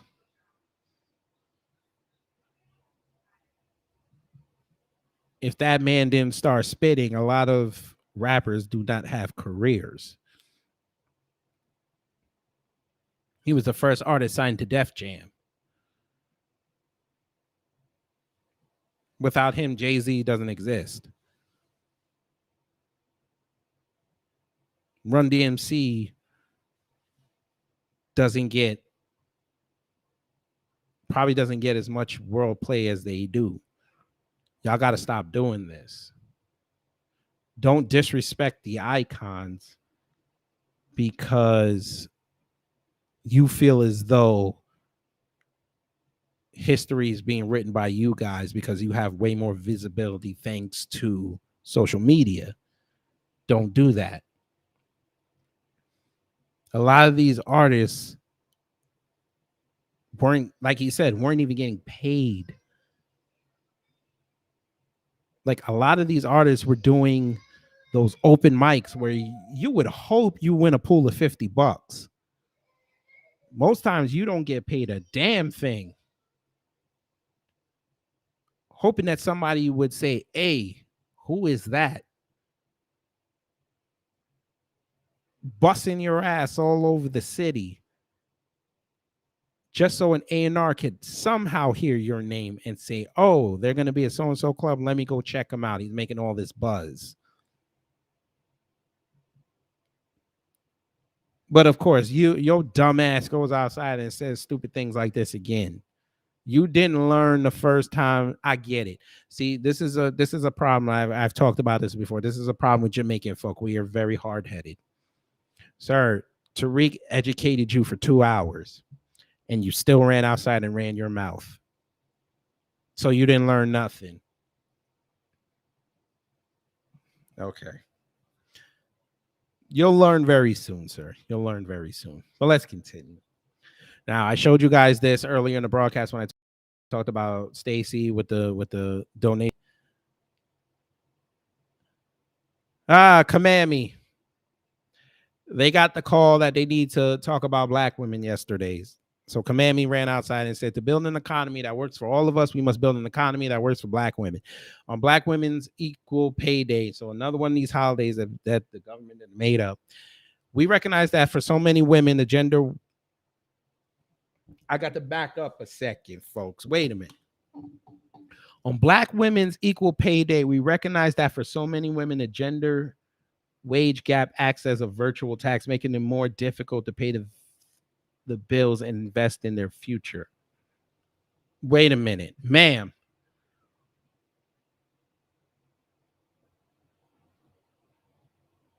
Hold up.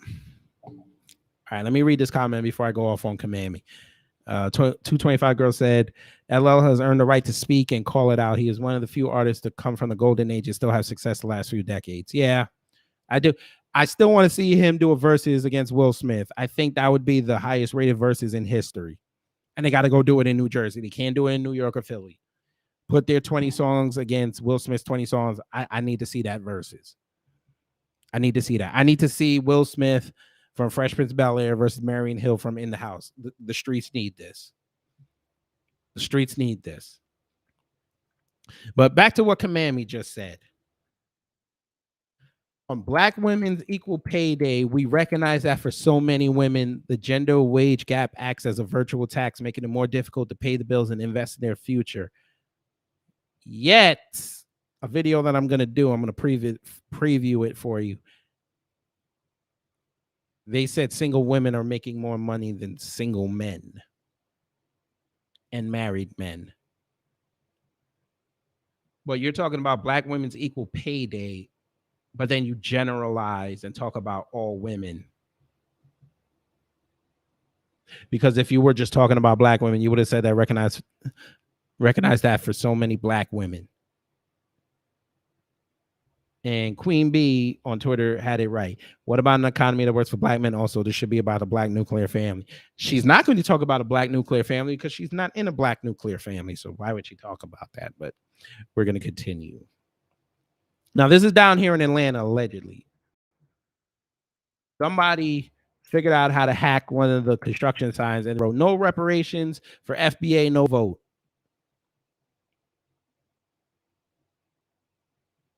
I want to know who did this. And if so, what is their Cash App?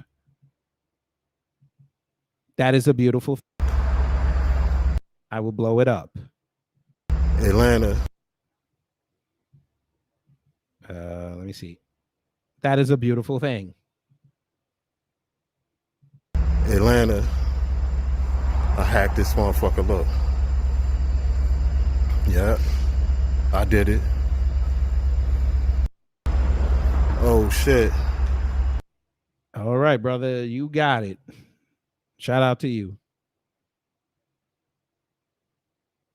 And if y'all police come to me and talk about, oh, reparations is trending, cool. And if y'all come to me and be like, who is that? I don't know him. Now, I showed this to my wife yesterday, folks. I need the females to talk to me. Females in the black women.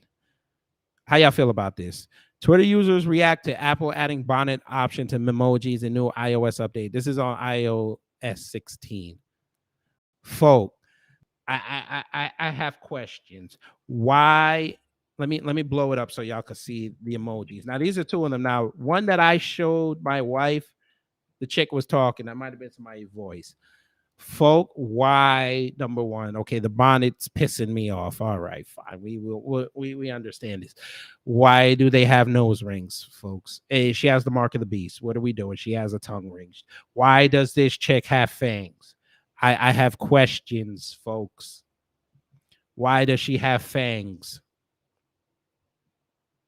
I need this explained to me. Why does she have fangs?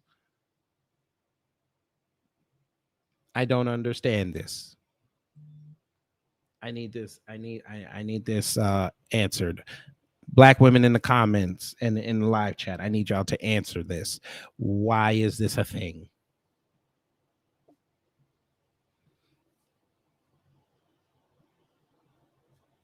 The black women, this is how they view y'all.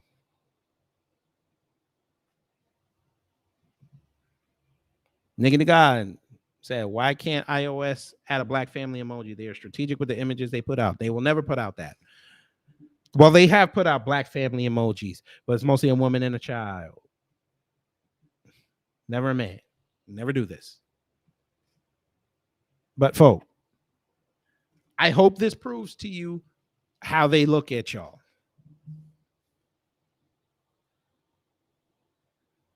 We got a dark-skinned black woman with a nose ring. And on the other side, we have a light-skinned black woman with the mark of the beast, nose ring, and fangs, and a tongue ring.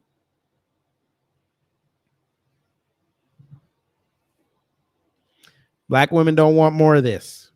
Can't wait till they put out the one with the weave. I can't wait, because you know what's coming. But let's continue. So there's that.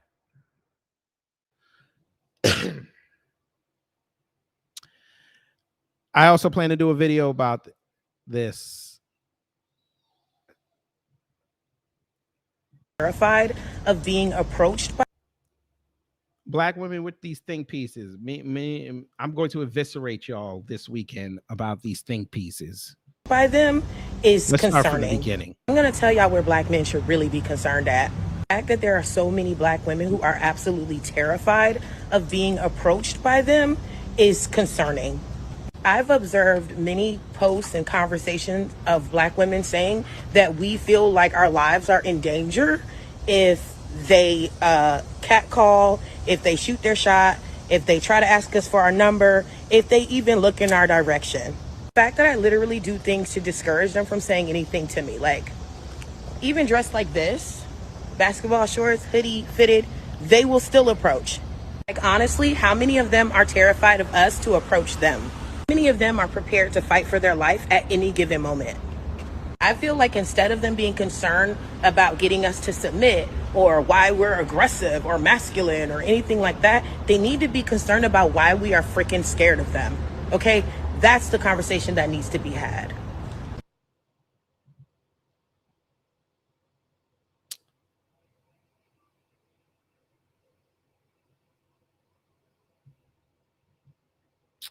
"225 girl said, because unfortunately some of our women embrace looking like that. I see it some here."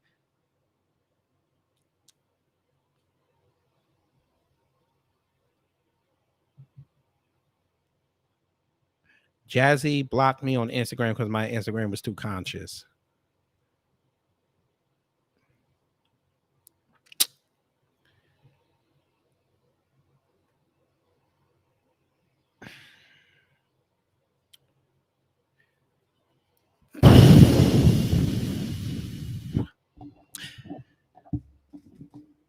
Okay. She got all her kids taken by CPS. I'm not even gonna touch that. Gonna leave that alone. Okay, I'm just gonna do it. The hell with it. You are a double coon. This is a sick Negro. Nancy couldn't. Nancy couldn't. Okay. You're going to get a preview of what I'm going to say about these black female think pieces, ladies and gentlemen. Okay, this jazzy chick. I want y'all. Hey, Nikki, do me a favor. Crop this part out and send it to her. I know she blocked you, but see if you know somebody that knows her. Send this to her. Ma'am, you sound like a fucking idiot. I'm just going to play. I'm not even going to play with this. Ma'am, the reason why you black chicks like you, I'm not talking about all of y'all. The ones that think like you, y'all are the chicks that are going to die alone with cats. I'm not even going to play with this. I'm about to be on my misogynist bullshit for a couple seconds, maybe a couple minutes. Not going to do it longer than an hour, maybe less than 5 minutes. You sound like a fucking idiot. You know damn well brothers shoot they shot. Don't matter how you look. The first thing we see is your face. Some brothers look at the ass and the legs first, and maybe the titties, but more than likely we see your face. If we like what we see, we gonna approach. Ma'am, you sound like you want a white man. We just gonna call it what it is. You sound like you was fixing to tell us that white men come all perfect and they introduce themselves. They probably damn near bow like they're in the royal family, and y'all like that. And the brothers, you know, they on their New York, hey yo, my bullshit, and y'all don't like that because y'all secretly listen to that divestment bullshit about how we dusty and this, that, and the third, and all this dumb shit that y'all hear online from Cynthia G and all these other divestment idiots. Ma'am, I'm going to be nice now. You're not a bad looking woman. You're not. And you're right. A brother will holler at you in some short while you're wearing shorts and a hoodie and a hat. Yes, they would. Because they see something in your face attracted to them and they want to see what you're talking about. But for y'all to come out here and talk about that black women are in danger when fellas shoot their shot or they try to flirt, that's dangerous rhetoric, man. That's the type of rhetoric that these white supremacists like to use to try to say that black men are super predators. But you feel as though on TikTok you get to say this stuff, and we're supposed to just, you know, say, hey, you know, she's so profound at what she's saying. Ma'am, you must not know the climate of black love right now. Black love is about to have a major resurgence. Black women and black men are getting together now more than ever. I know you don't see this because they like to promote agendas, but yeah, you need to come down here one time. We support each other. This is what B1, this is one of the main edicts of being black first. You support black women. You support black men. You support black love. Because it's the only way we're going to prevent our destruction. And the only way we're going to fight white supremacy consistently. A thriving black family with legacies, generational wealth, a long-lasting legacy of black love. You sound like you want a white man. You might as well just come out and say that. I wouldn't even have done the video if you'd have did that. I could give a fuck.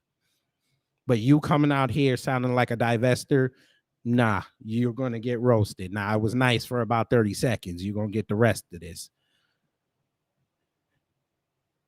We're not doing this, man. Nope.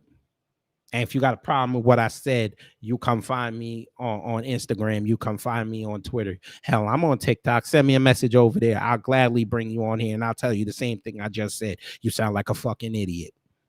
But we're going to continue because I don't like cursing on a Thursday.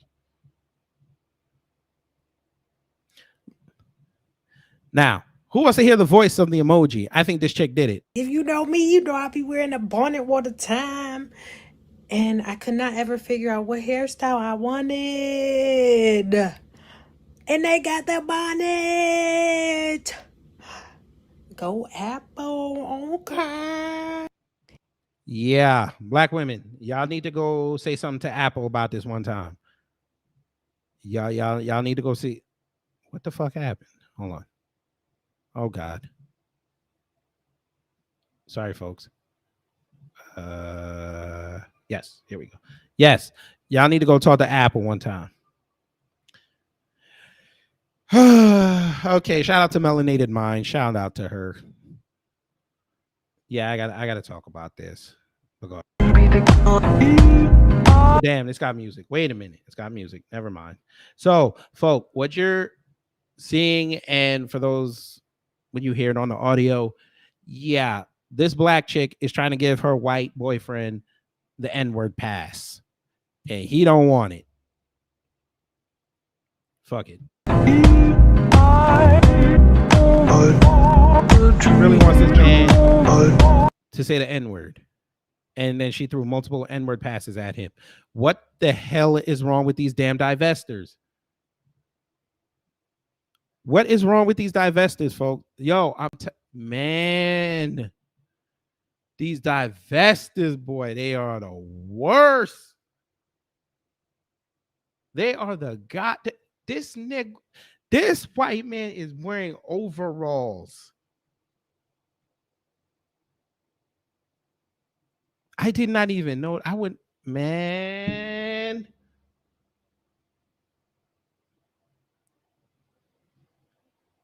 Why do you want this white man to call you a nigger so bad? Someone explain this to me. I know RG Titan. Who? What? Why did? Oh my God.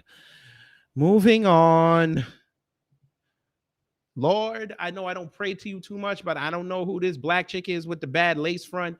Can you please watch over her and not have her end up in a goddamn ditch somewhere, or like Melanated Mind be talking about they go on a hike and she gets accidentally pushed off the cliff? Please.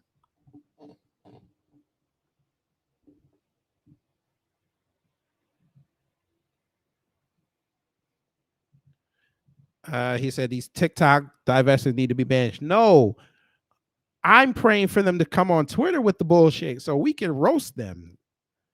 That would be great content. But yes, if you want to go that far, that you don't want to go that far, yes, let them stay on TikTok with it. But it's okay. Talcum X, Bechamel T. Washington, the fake John B. Exclusive. Sean King's nonprofit amassed millions of dollars in donations in the months following the 2020 murder of George Floyd, while the signature project to review and redress prosecutorial injustices in 3 major U.S. cities floundered. Where is the money, sir? Where is the money, sir? Hey, Brother Torian Rain, if you hear this, I think it's time for you to do a PPP on Sean King. I'm not going to waste my time talking about this man. Now, this is a new TikTok challenge, folks. 4/3 of the bottle, and if it's your first time doing this thing is going to cut it. I know it's going to do it. So let me do it from here. Yes, that's right. They're using NyQuil to cook chicken. And if it's your first time doing this, you can get away with using about 1/5. Season that NyQuil in there just at the right temperature. You're going to want to let it sit there and sizzle for about, 5 to 30 minutes. Make sure you're constantly flipping over the chicken. You don't want to give one side more to the chicken. You don't I don't even think that was NyQuil. That's not even NyQuil. You cheap bastard. You cheap bastard. You couldn't even go get. Wait a minute, folks. This cheap bastard could not even get real NyQuil. He got something called Nighttime, so he got the drugstore version. You cheap bastard.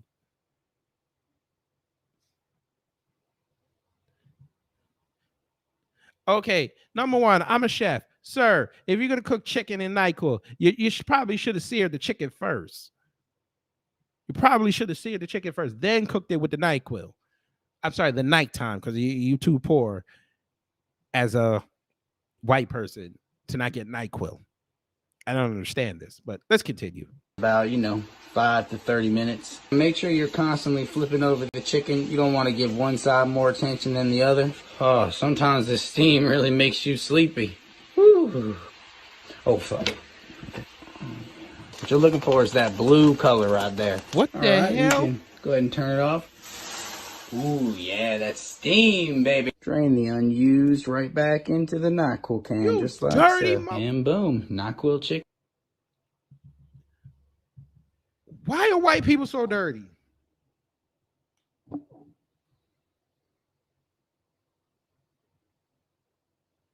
He's making lean fried chicken. He's making LFC, lean fried chicken.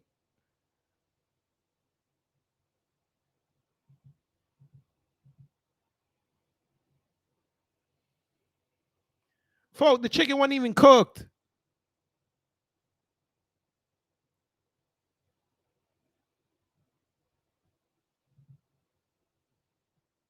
Bruh, is he crazy? This dude got the drugstore crab. He didn't even season it. Facts.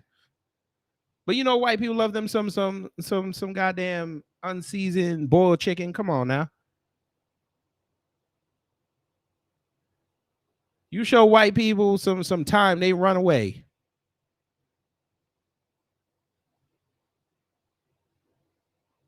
Folk, he went to go put the chicken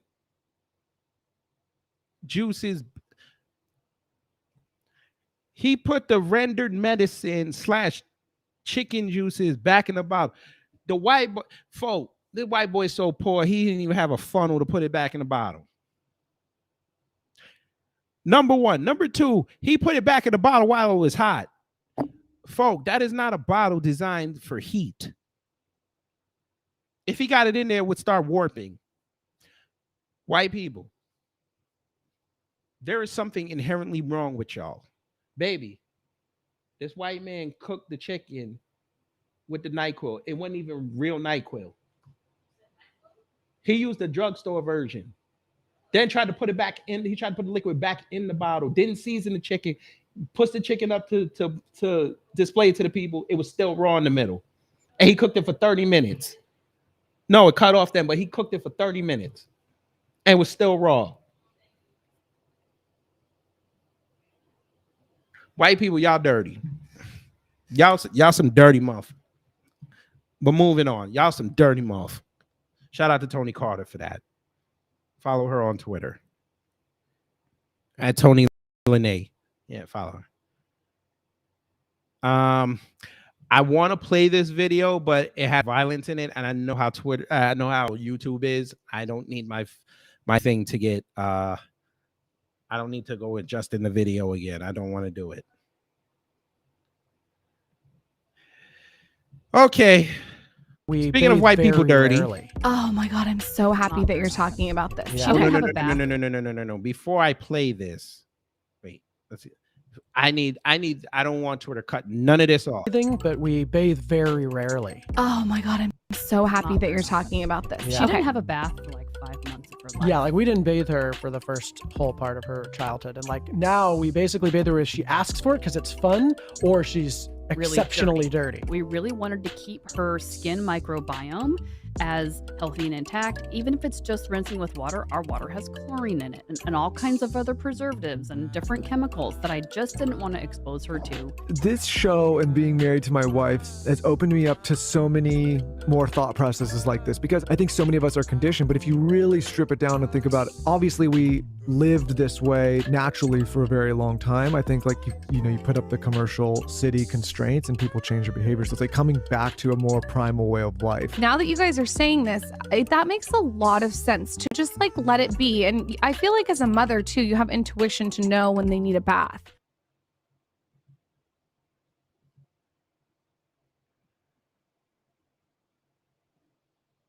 By the way, I have not watched this wig since I got it. I'm standing in solidarity with white people. Hell no, I'm not. What the hell is wrong with white people? White people. I blame Mila Kunis for this. Ever since she came out in that interview and said she don't bathe her kids, I said about either she said once a week or once a month, y'all just been going crazy. It's like y'all waited for somebody to openly say that y'all respect, so y'all can come out and say, oh my God, thank you. Finally, oh my God, she finally said what I've been doing. Girl, I don't do it once every 45 days. My husband does it once every 2 months. Film animation art, they know exactly what soap is. They just don't use it. Now, you can get away with a day. You can get away with it. Make sure you do it in the morning, but you can get away with it. These motherfuckers say he ain't bathe his child for the first part of their childhood. What?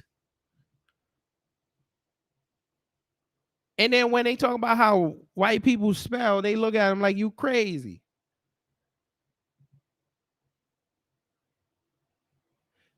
Folk, would you like to see the reaction of a bar of soap when a white person passes them after the 13th day?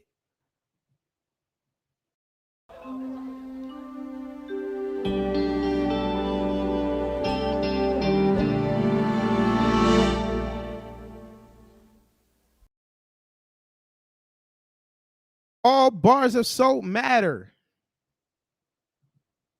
These were the same people who said they don't use a washcloth when they use the body wash. What the hell is wrong with white people? Y'all gotta stop admitting this bullshit online. No, keep going, because we need all this bullshit online. Y'all are treasure trove of content. But let's keep going. Something wrong with white people, boy.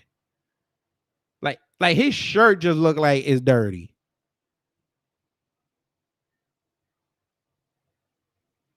I bet that podcast room smell like bullshit. It's all good though. Yeah, that happened in Canada. Moving on. Oh, Biden. On the border, why is the border more overwhelmed under your watch, Mr. President? Because there are 3 countries that are never happened. Oh, goddamn. On the border, why is the border more overwhelmed under your watch, Mr. President? Because there are 3 countries that are never happened. There are fewer immigrants coming from Central America and from Mexico. This is a totally different circumstance. What's on my watch now is Dark-skinned brother, hello. Cuba, and Nicaragua. And Nicaragua? the ability to send them back Shout out to those Jesse Lee states Peterson. is not rational. You could send them back and have them. We're working with Mexico and other countries to see if we can stop the flow. But that's the difference. Thank you.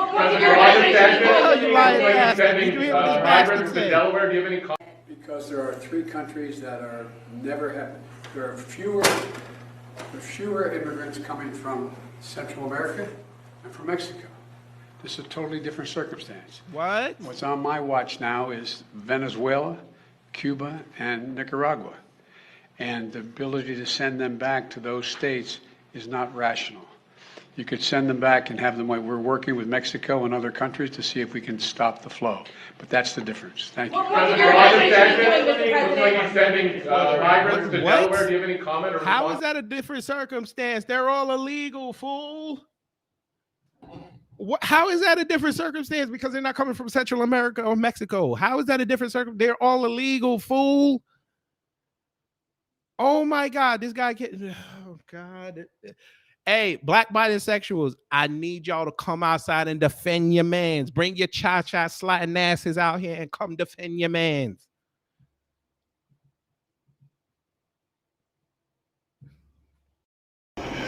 Insult to my existence. Explain your mans. How do you...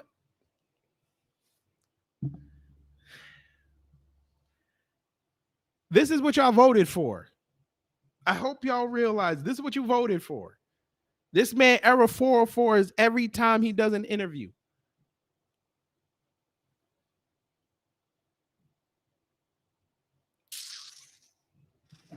Man, oh man.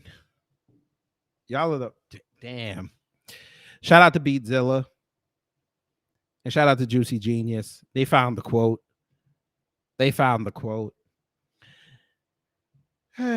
Tony Browder from the Jegna IKG Cultural Resource Center about the Woman King. The Woman King is the closest we got to cinematic reparations. It was magnificent. It made me love Africa. It made me love African women more.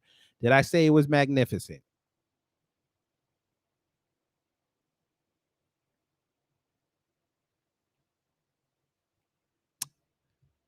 Beatzilla, somebody go check on Beatzilla, please. I know he was a little perturbed when he read that. I know he was perturbed.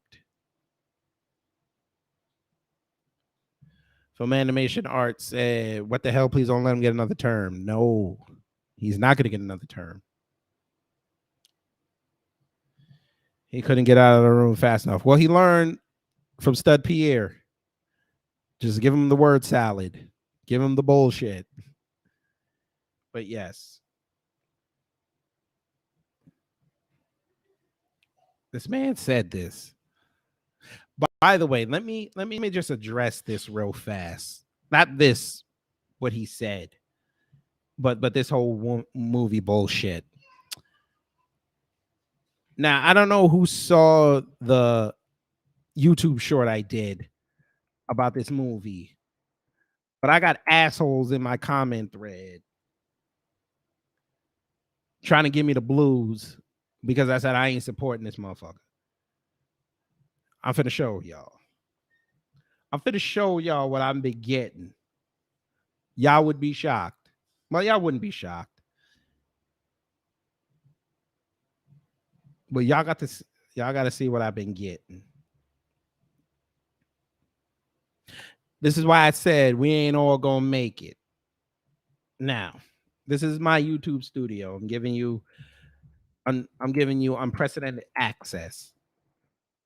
My YouTube thing.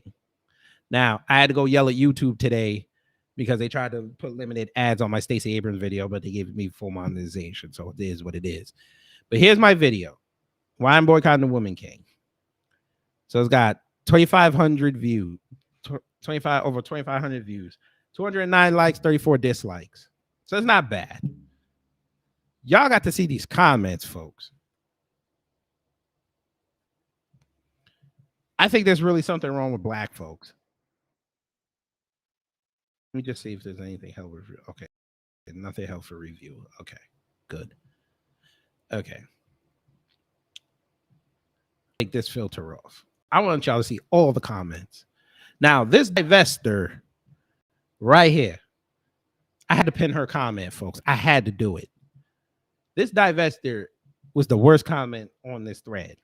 Said, black man, why don't you do something instead of complaining? That's right. You rather complain about your own. Who wants to tell her? I told her. Don't be that person.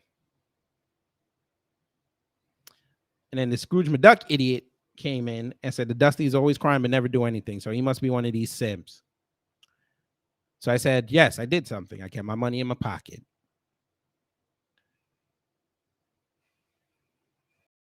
Maria Glass was on code.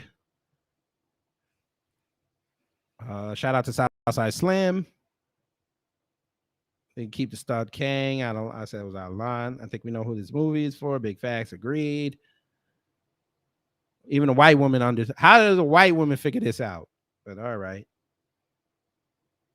Shout out to Carbon 6. Where is this comment? Shout out to Dark Skin Brother. He came through. Oh, look at this. Here's one. The Quentin Holmes. It's a Hollywood movie, not a documentary. People complain about anything these days. Where was all this energy for Gladiator? Gladiator was made in 1997. Most of us were in middle school, elementary school, high school, or in adulthood. And probably not on this level of consciousness that we're on now. We saw Gladiator for what it was, a movie. We weren't looking at the inside implications of it, which is what I told him. I don't know what this motherfucker was talking about. There was another one. Where is it? Yeah, Scrooge McDuck idiot came in talking about, oh, it made money. I'm like, okay, guess what? Kerry Washington and somebody else bought out a theater. Babyface bought out a theater this weekend. Folk, do you understand that an 8:00 showing, of this movie, somebody put up the ticket. It was $18.49. Do you realize they got that ticket for $5 because they knocked off $13.49? An 8:00 showing on a Saturday, they got that ticket for $5. Where they do that at?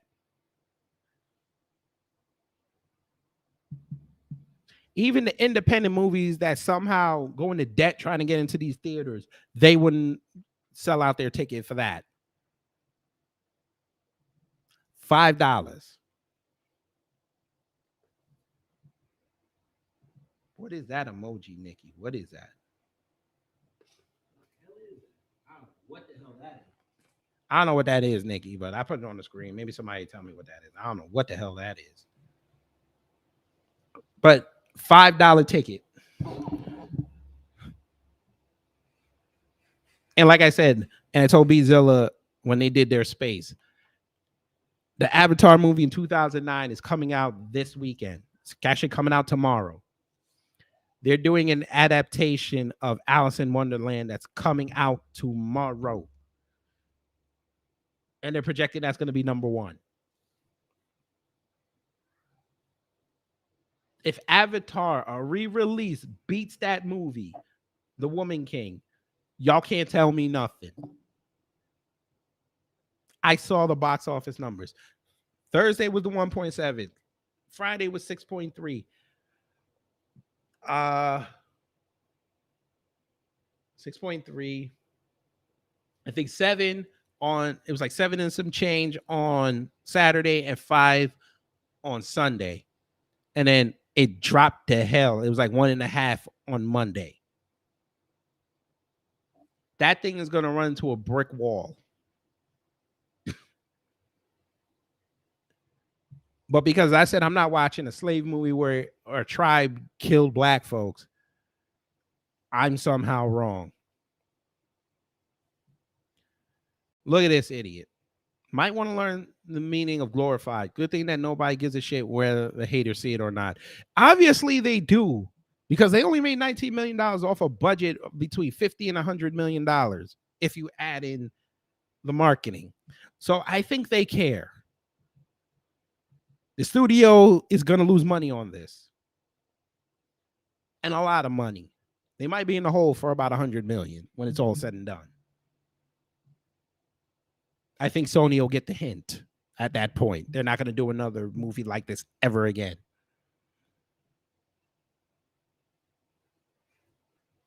Oh, by the way, guess what else I found out? Viola Davis is going to be in the new Hunger Games movie. So I'm sure she'll get her revalidation back.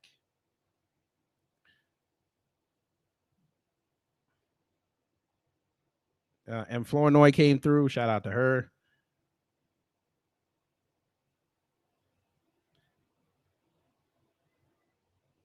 Somebody tell me that's not what it's all about. Right.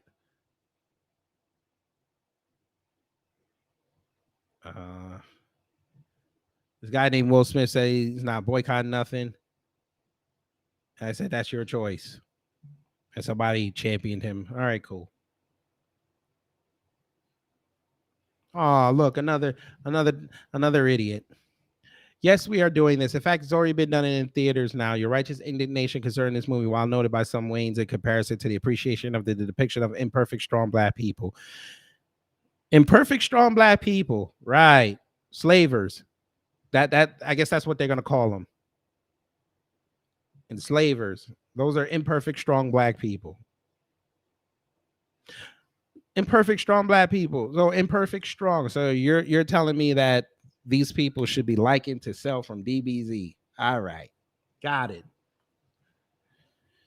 I've been watching imperfect right historical depictions all my life, so excuse me while I'm buying my ticket, popcorn, and a Coke. Okay, great. I'm sure you thumbs up your own comment. Fine. So I said, have fun. I hope the projector doesn't break.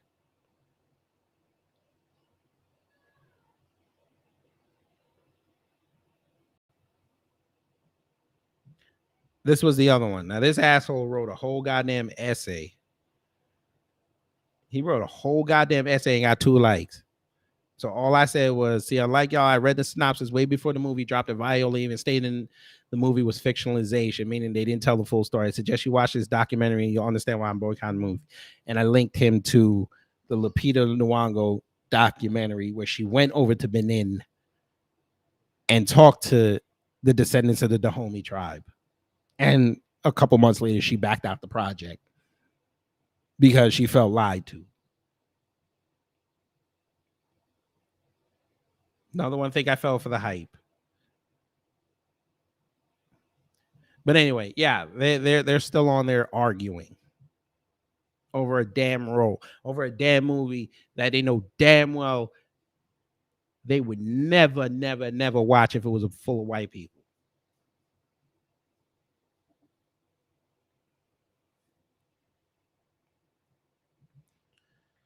Viola be playing too many mammy roles. Well, listen. That what she want to play. This was the same folk. This was the same woman who said Hollywood needs to create more roles with black women kissing hunky white men. She said this in 2018.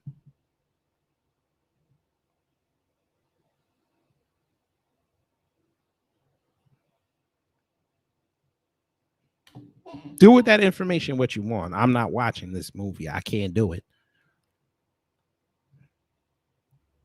They try to make Woman King look like Black Panther, in my opinion. I mean, I've heard that opinion as well. I don't know. Mammy roles must pay better. I don't know. It's Sony, so I'm sure she got a nice bag for this.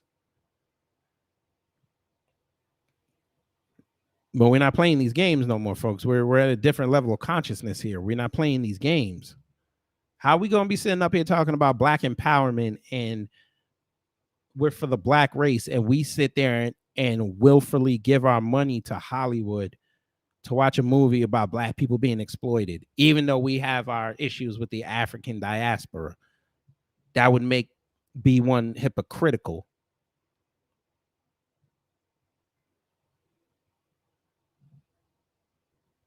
Film Animation Art said this movie is just another reason we need to fund our own film production studios. I mean, Atlanta was the perfect place for it, but y'all letting Disney and what's the name? A couple other movie studios move down here. And Tyler Perry should have been the one to be like, listen, if I know I'd be making that coon shit, but he should be leasing out to black folks that actually want to do conscious projects. But, you know, we're just gonna have to keep going the independent route. There is a movie studio up in Memphis, though. It's black owned. They've been putting out conscious projects, so I've been trying to get an interview with them. So we'll see how that goes. Maybe I'll get it before the end of the year. But let's go back to Twitter things.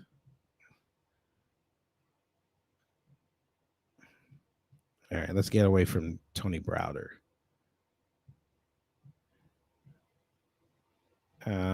See, here you go. Actor and producer Julius Tennant on fictionalizing the history behind the Woman King. It's history, but we have to take license. We have to entertain people. If we just told a history lesson, which we very well could have, that would be a documentary. But you omitted the major part of their history. Got it. That's Beatzilla talking about sharing Joe Biden's tweet about dark money. You lying bastard. Here we go. Hi, Kamami. $1 billion into community banks. So we invested an additional $12 billion into community banks because we know community banks are in the community and understand the needs and desires of that community as well as the talent and capacity of community.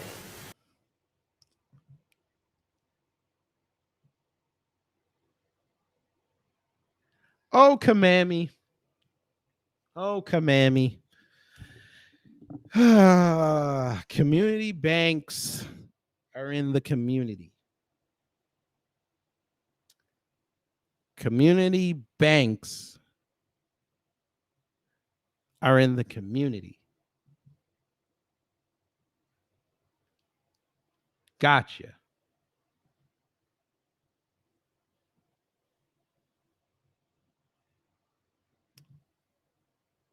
Diggy to God. Hey, I learned a new word, community.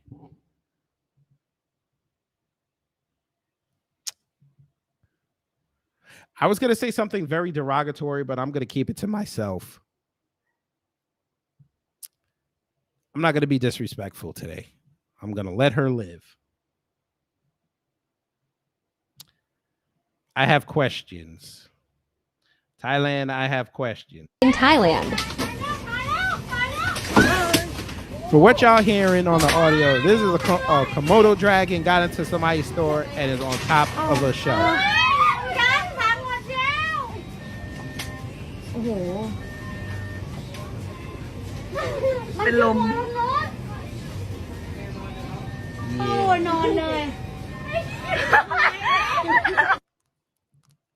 Yeah, now you good.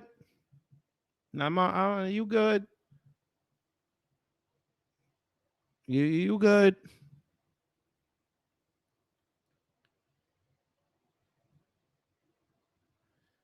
You good. All right. Shout out to white people. White people are so bored they came up with a new fighting game. Now, these two idiots are fighting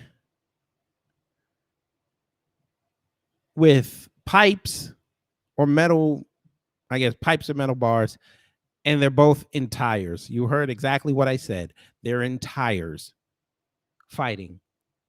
And of course, this is in Europe. Quasi Blackstar, hello. Let's play the video.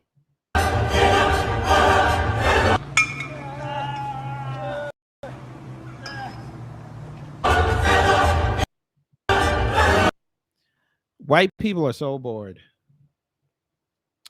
Hey, who wants to take a bet they didn't shower after that? But let's continue.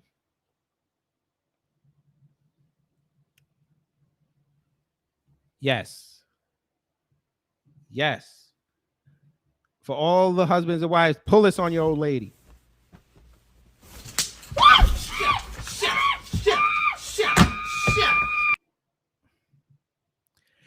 I think this is what that chick before Jazzy meant about being scared of black men. Maybe this is what she meant.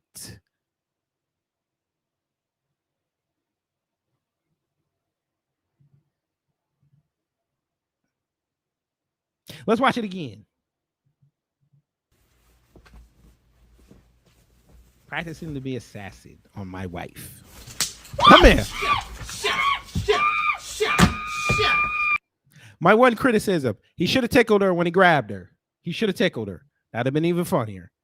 He should have tickled her.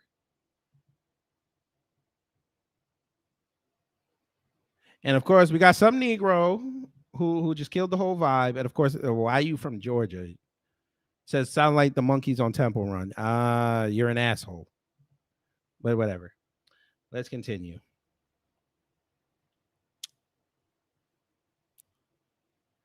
Brother Marcel. Look at that title, folks. From the Pacific. It wasn't that bad. Residents of Martha's Vineyard share their first experience with poor minorities. Poor minorities. Their first experience. There you go. There is your pinnacle of white supremacy. They've never slummed with the poorer minorities. There you go. There you go. There you go. There you go.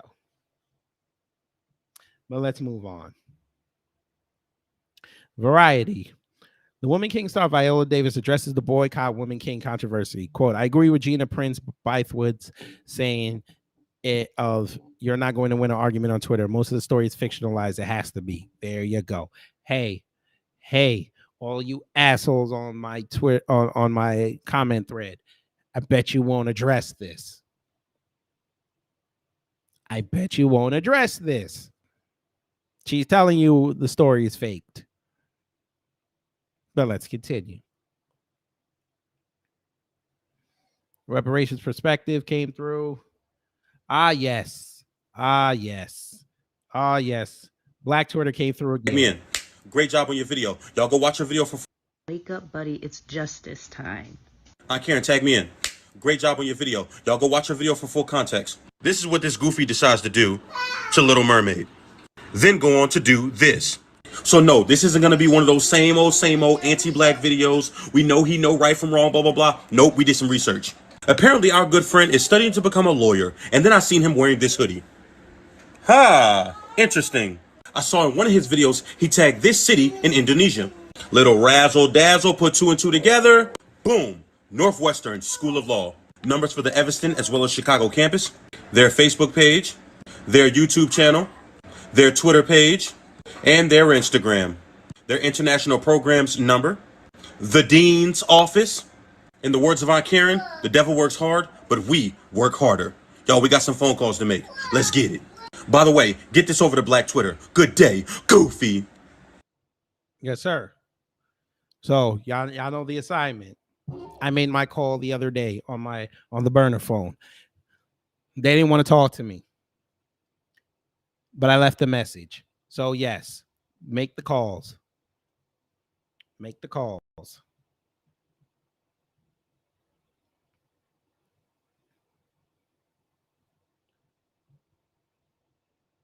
Let's see what Cornwall, it's nice to see you, man. Yeah, you know, we just give thanks and I support the PMP because we are suffering the prosperity. And them say girls down and them lock down girls down. Them lock down girls down and I talk about them want to empower people. Them lock down girls down for 4 years. And no young people can't get them trained or get them certified. So we are suffering.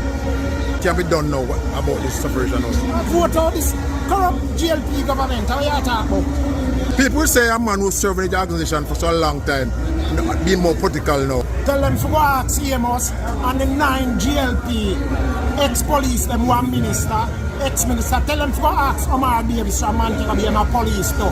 One on him Brown a police. Then to go ask them. EMOs are the first one them to ask. Allow me. I take set one PMP. I only for labor right, ex-police and minister and senator. Ask them. Done the interview. So Jamaica's political class down there, political party is full of cops. And they don't want the youth them to prosper down there. Sounds a lot like what's going on up here, huh? Hey, Jamaica, how many times I gotta tell you, y'all better get on code. Y'all better get on code. Go ask for your reparations from the Queen. Go get your money. Keep telling y'all that. Y'all don't want to listen. The people that are telling you that. There we go. This was the foolery we saw this week with the Queen. This is the foolery.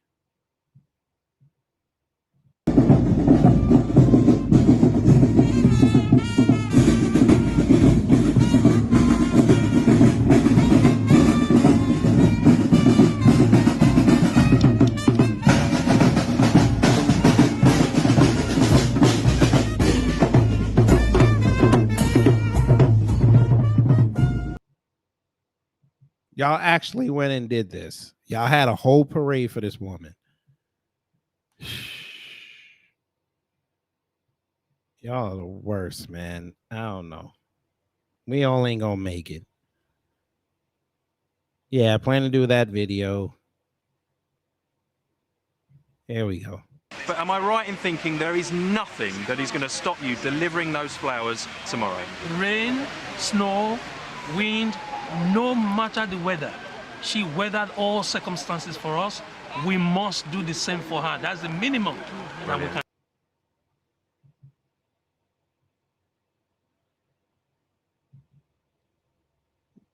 What did this bellhop Negro just say?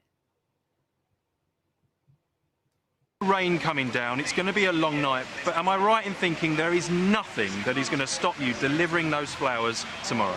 Rain, snow, wind, no matter the weather. She weathered all circumstances for us. We must do the same for her. That's the minimum that we can do for her.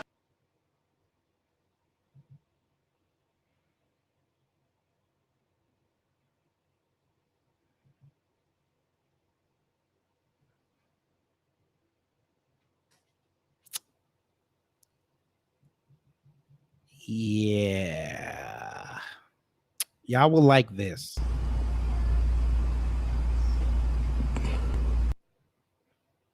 Now, these jerk-offs broke up, but watch to the end.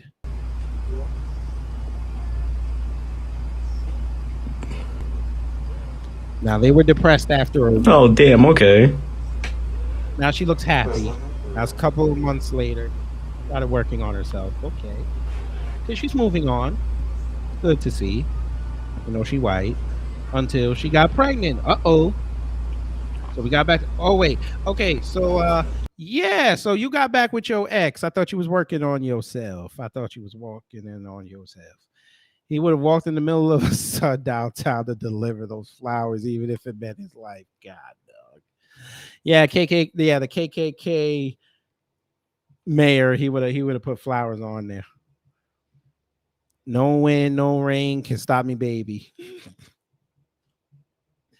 Film animation art. Dude looked like he's auditioning to play a butler in Downton Abbey. Yep. Or East Enders. He was gonna play one of the black people's father, the one black person they would have had on that season. So back to this. So I mean, she got a life back together, but I guess they must have been talking, and you know, might have had a night of passion, and you know, now that she's pregnant. I mean, you know, that's good. I mean, you know, love conquers all, right? Love conquers all. They went on a trip. That's nice. What the fudge? What the fudge? What? Whoa, what?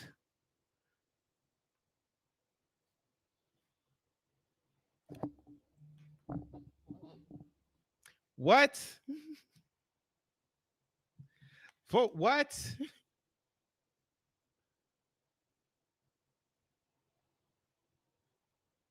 What? Folk, what is this? Why is the baby black? But that's not his kid, right? That's what we're saying, right? That's not his kid, right? That's not his kid.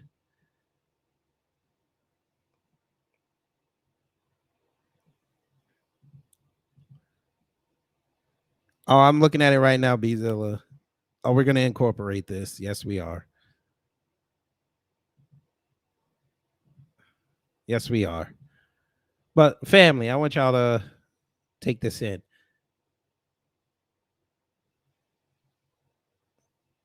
Can't even trust your ex, huh?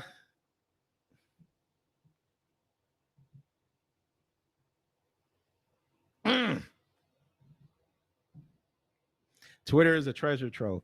But folks, Beatzilla has come in with something. I'm going to switch from the Twitter to the Instagram. I want to see what he sent me.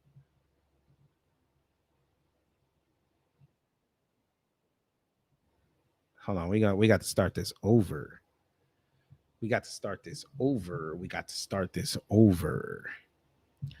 Okay, let's share the screen. Share the screen.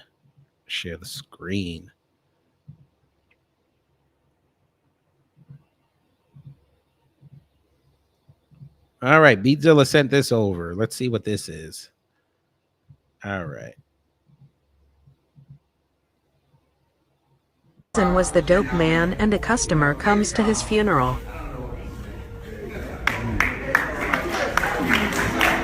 When your cousin was the dope man and a customer comes to his funeral.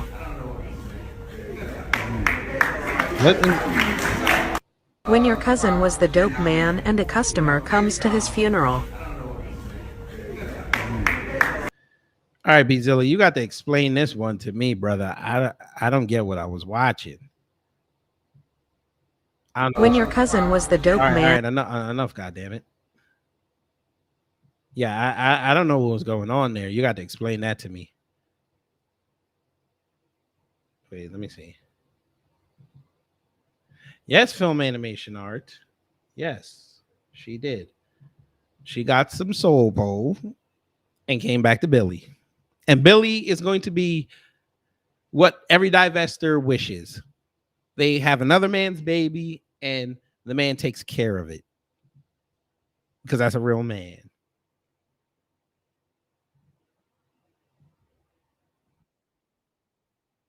Sir.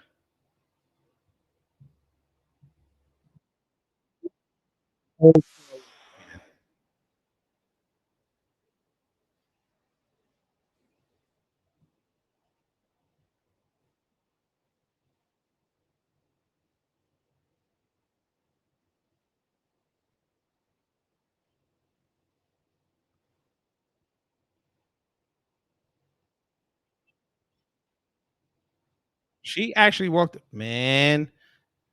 Kids. Yeah, I hear you. Hold on. Damn, I didn't even share the screen. That's my fault, y'all. I thought I shared the screen. I'm sorry. Yeah, y'all got to see this. We're back on the Twitter thing. So this little girl took this squirrel and just Are you sure you should be holding it? Yeah, Papi. It was on my foot the whole time when I was walking. Sure? No, don't come in the car. Don't come in the car. No, she's okay. Put it down on the ground. Let it go. It's an animal. No. You gotta let it go. But she's nice. She was nice to me. Yeah, but she doesn't mean she wants to be. Gabby, let it go! yeah. But I have to think once old girl lost her way, she started getting with the brothers.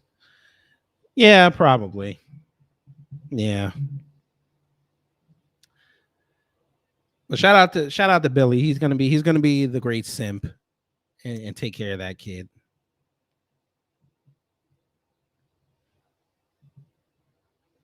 Let's continue. Yes, the coons. Yes, the coons.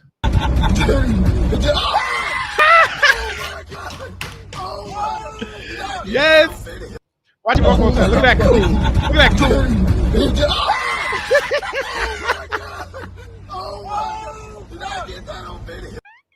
One more time.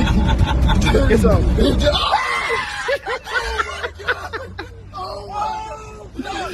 Yo, that. Oh man. Oh man. PD Chicago says sinister little child. I know he was squeezing the hell out that squirrel, boy. That squirrel looked like, man. Yeah. Was that Roland running from TBA? No, that was not Roland. Roland would not try to kill himself because it's TBA. And I'm sure that was not a big old Chevy truck on black rims. I'm pretty sure TBA does not have somebody riding in the truck with him when he's around the country. I did this video. I'll play it again. Opportunities that I'll never forget. Kanye West, Beyonce, Madonna, Mariah Carey, Eminem, Britney Spears, Rihanna, and all my Caribbean people. But Beanie Man, thank you for everything in all of Jamaica. Skeng Wagwan. Of course, you guys, I have to thank Drizzy for always saying the things that I need to leave. Baby, Slim, Mac, Joe. Y'all gonna hear some. Now, if y'all saw the video I did, you know what she said. But for those who didn't see this, you got to hear what this broad said. Josh, Rappo, the whole Republic, y'all. But this was in my spirit to say. I wish that Whitney Houston and Michael Jackson were here.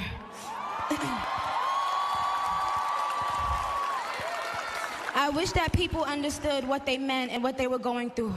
I wish people took mental health seriously, even for the people who you think have the perfect lives.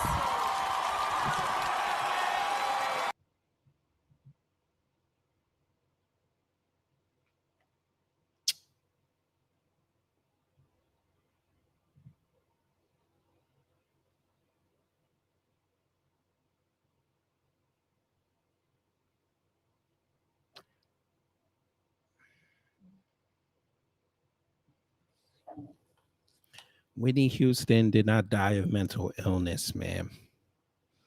She died of an overdose in a tub.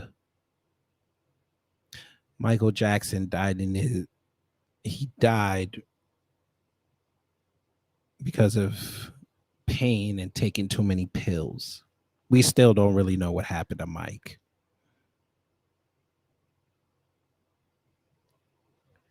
For you to get on that stage and say what you said without even knowing the facts of how these people died, which you could have easily Googled before you went on and wrote that speech. But I shouldn't expect anything less from someone who put up a picture of Malcolm X and disrespected El Hajj Malik El Shabazz the way you did.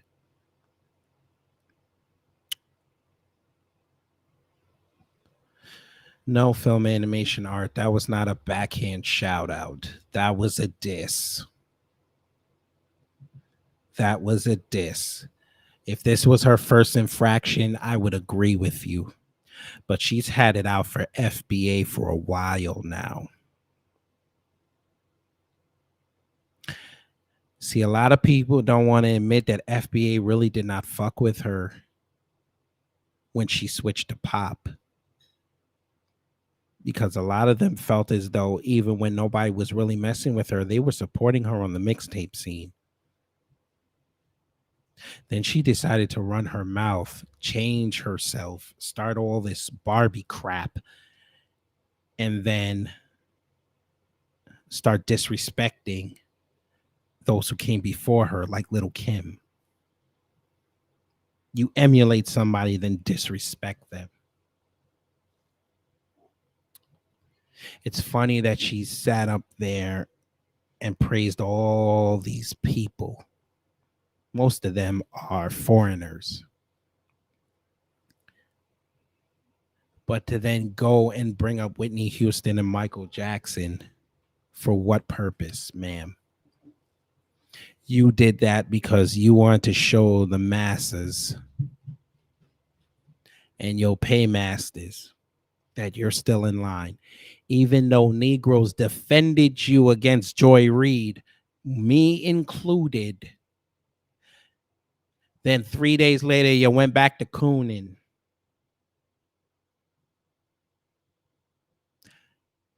Ma'am, you took cocaine.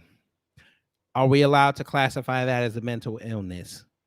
You dress up and emulate a mainstream white doll marketed to white girls. Should we classify that as a mental illness? You married a pedophile. Should we mention that as a mental illness? Man, we're not doing this. This is why every time you do something, you get the ridicule you get. You know better.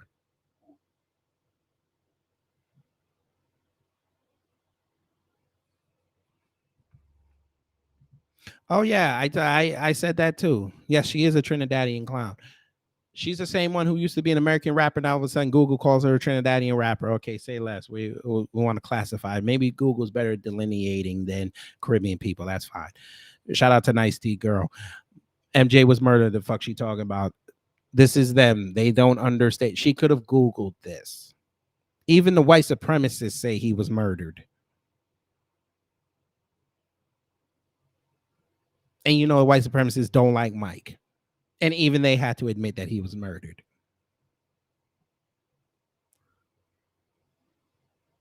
But Nicki Minaj gets to sit on the MTV stage and say what she said. All right. You bitch. All right. And I'm sorry. I don't mean she's a bitch. I'm just upset. I showed you that video. I don't know what's going on. I'll kill you. I'll fucking murder you. I don't know what's going on. Come on, man. I'll murder you, bro. And in my first time saying you, I'll kill you. I'll fucking murder you. Come on, man. I'll murder you, bro. I don't know what he did, but son, don't do it again. Black women, explain this to me. Explain this to me. I know you told your friend you're not okay. And tell me what's wrong and why you never said you felt that way. And Guess you try to stay strong and fake a smile until I look away. But I've known you too long, it hurts to watch your blue eyes. No. Yeah. Black women.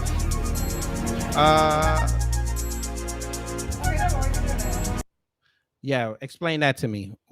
Explain that to me. I know what's going on. Explain that to me. They're doing too much.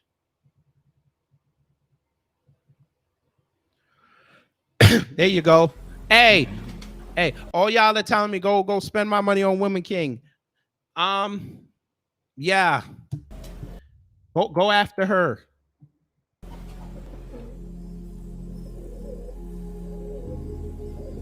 She just enforced my decision. Martine's great-grandmother Yaga was enslaved, but remained on African soil. On the beach, and it bears witness. It was very, you consider that very emotional, very overwhelming to consider that side of the story, you know? We've heard a lot about the valor of the Agojie, how unstoppable they were, but until now. Yep. There you go. Shout out to that black woman, always on code. She chose her morals over a buck.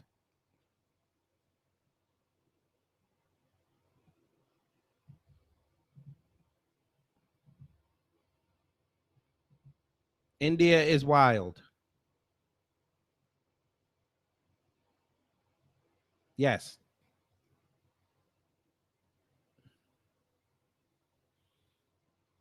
India is a wild place.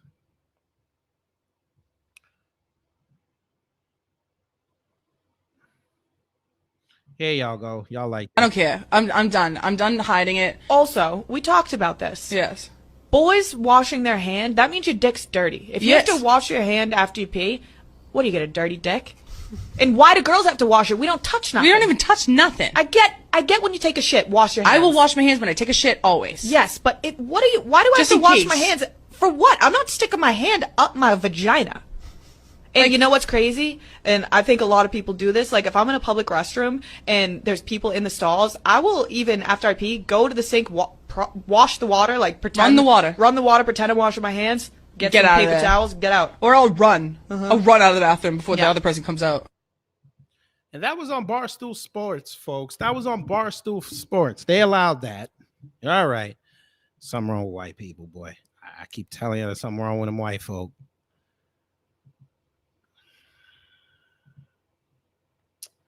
Yeah.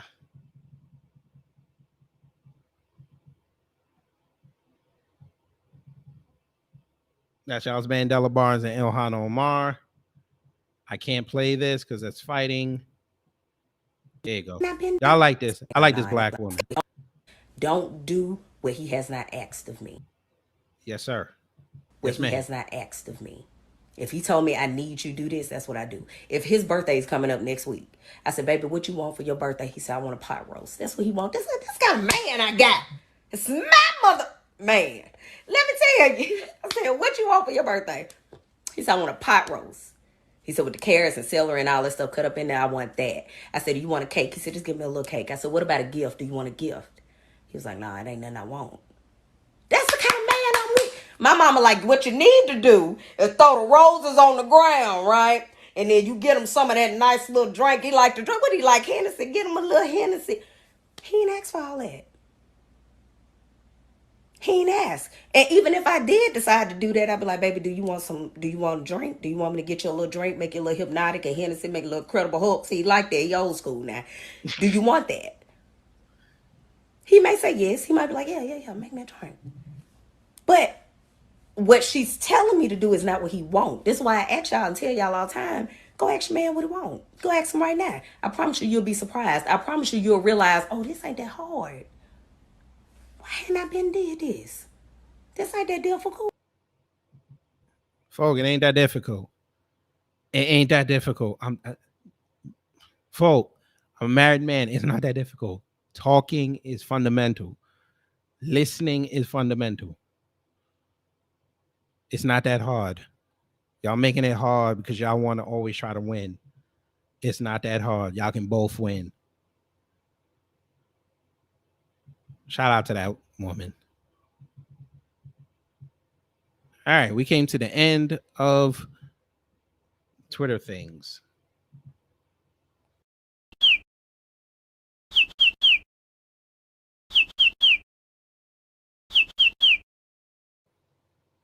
All right, folks. All right.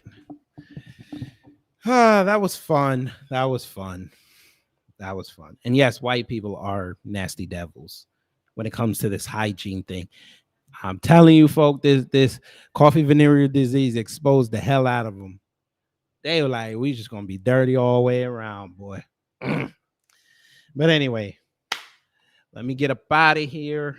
Gotta go back on the plantation tomorrow. I got an alert. The business is about to come on. They're gonna talk about that Nia Long, Ime Udoka thing. Nigeria, you gotta take that L. I don't care who he cheated on with. Apparently, they're saying he was separated from her before. Don't matter. He screwed up his job. So, yeah.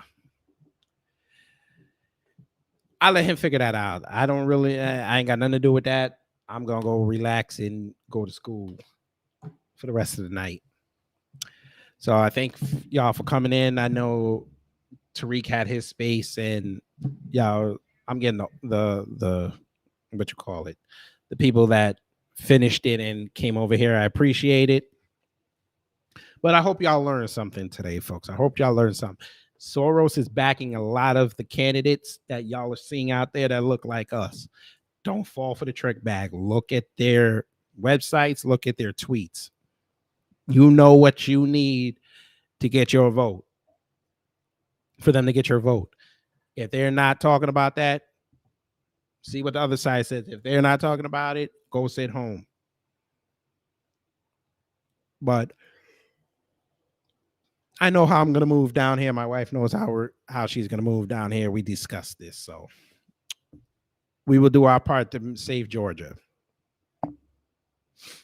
But right now I'm going to relax for the next 5 minutes, do school, like I said, and I'm also going to be tweeting out boycott the BET Awards. And I hope you do that too, because the award show is tonight, and I know there's going to be a lot of Caribbean and Africans over there cooning, and a lot of bullshit's going to be said on that show, and we need to make sure that we're going to let them know that you're not going to disrespect the pioneers and those that created what you have profited off of. We're not doing that. So that's the plan for me tonight. Rest of y'all out there, stay safe, be well, and always remember, do this to a white supremacist.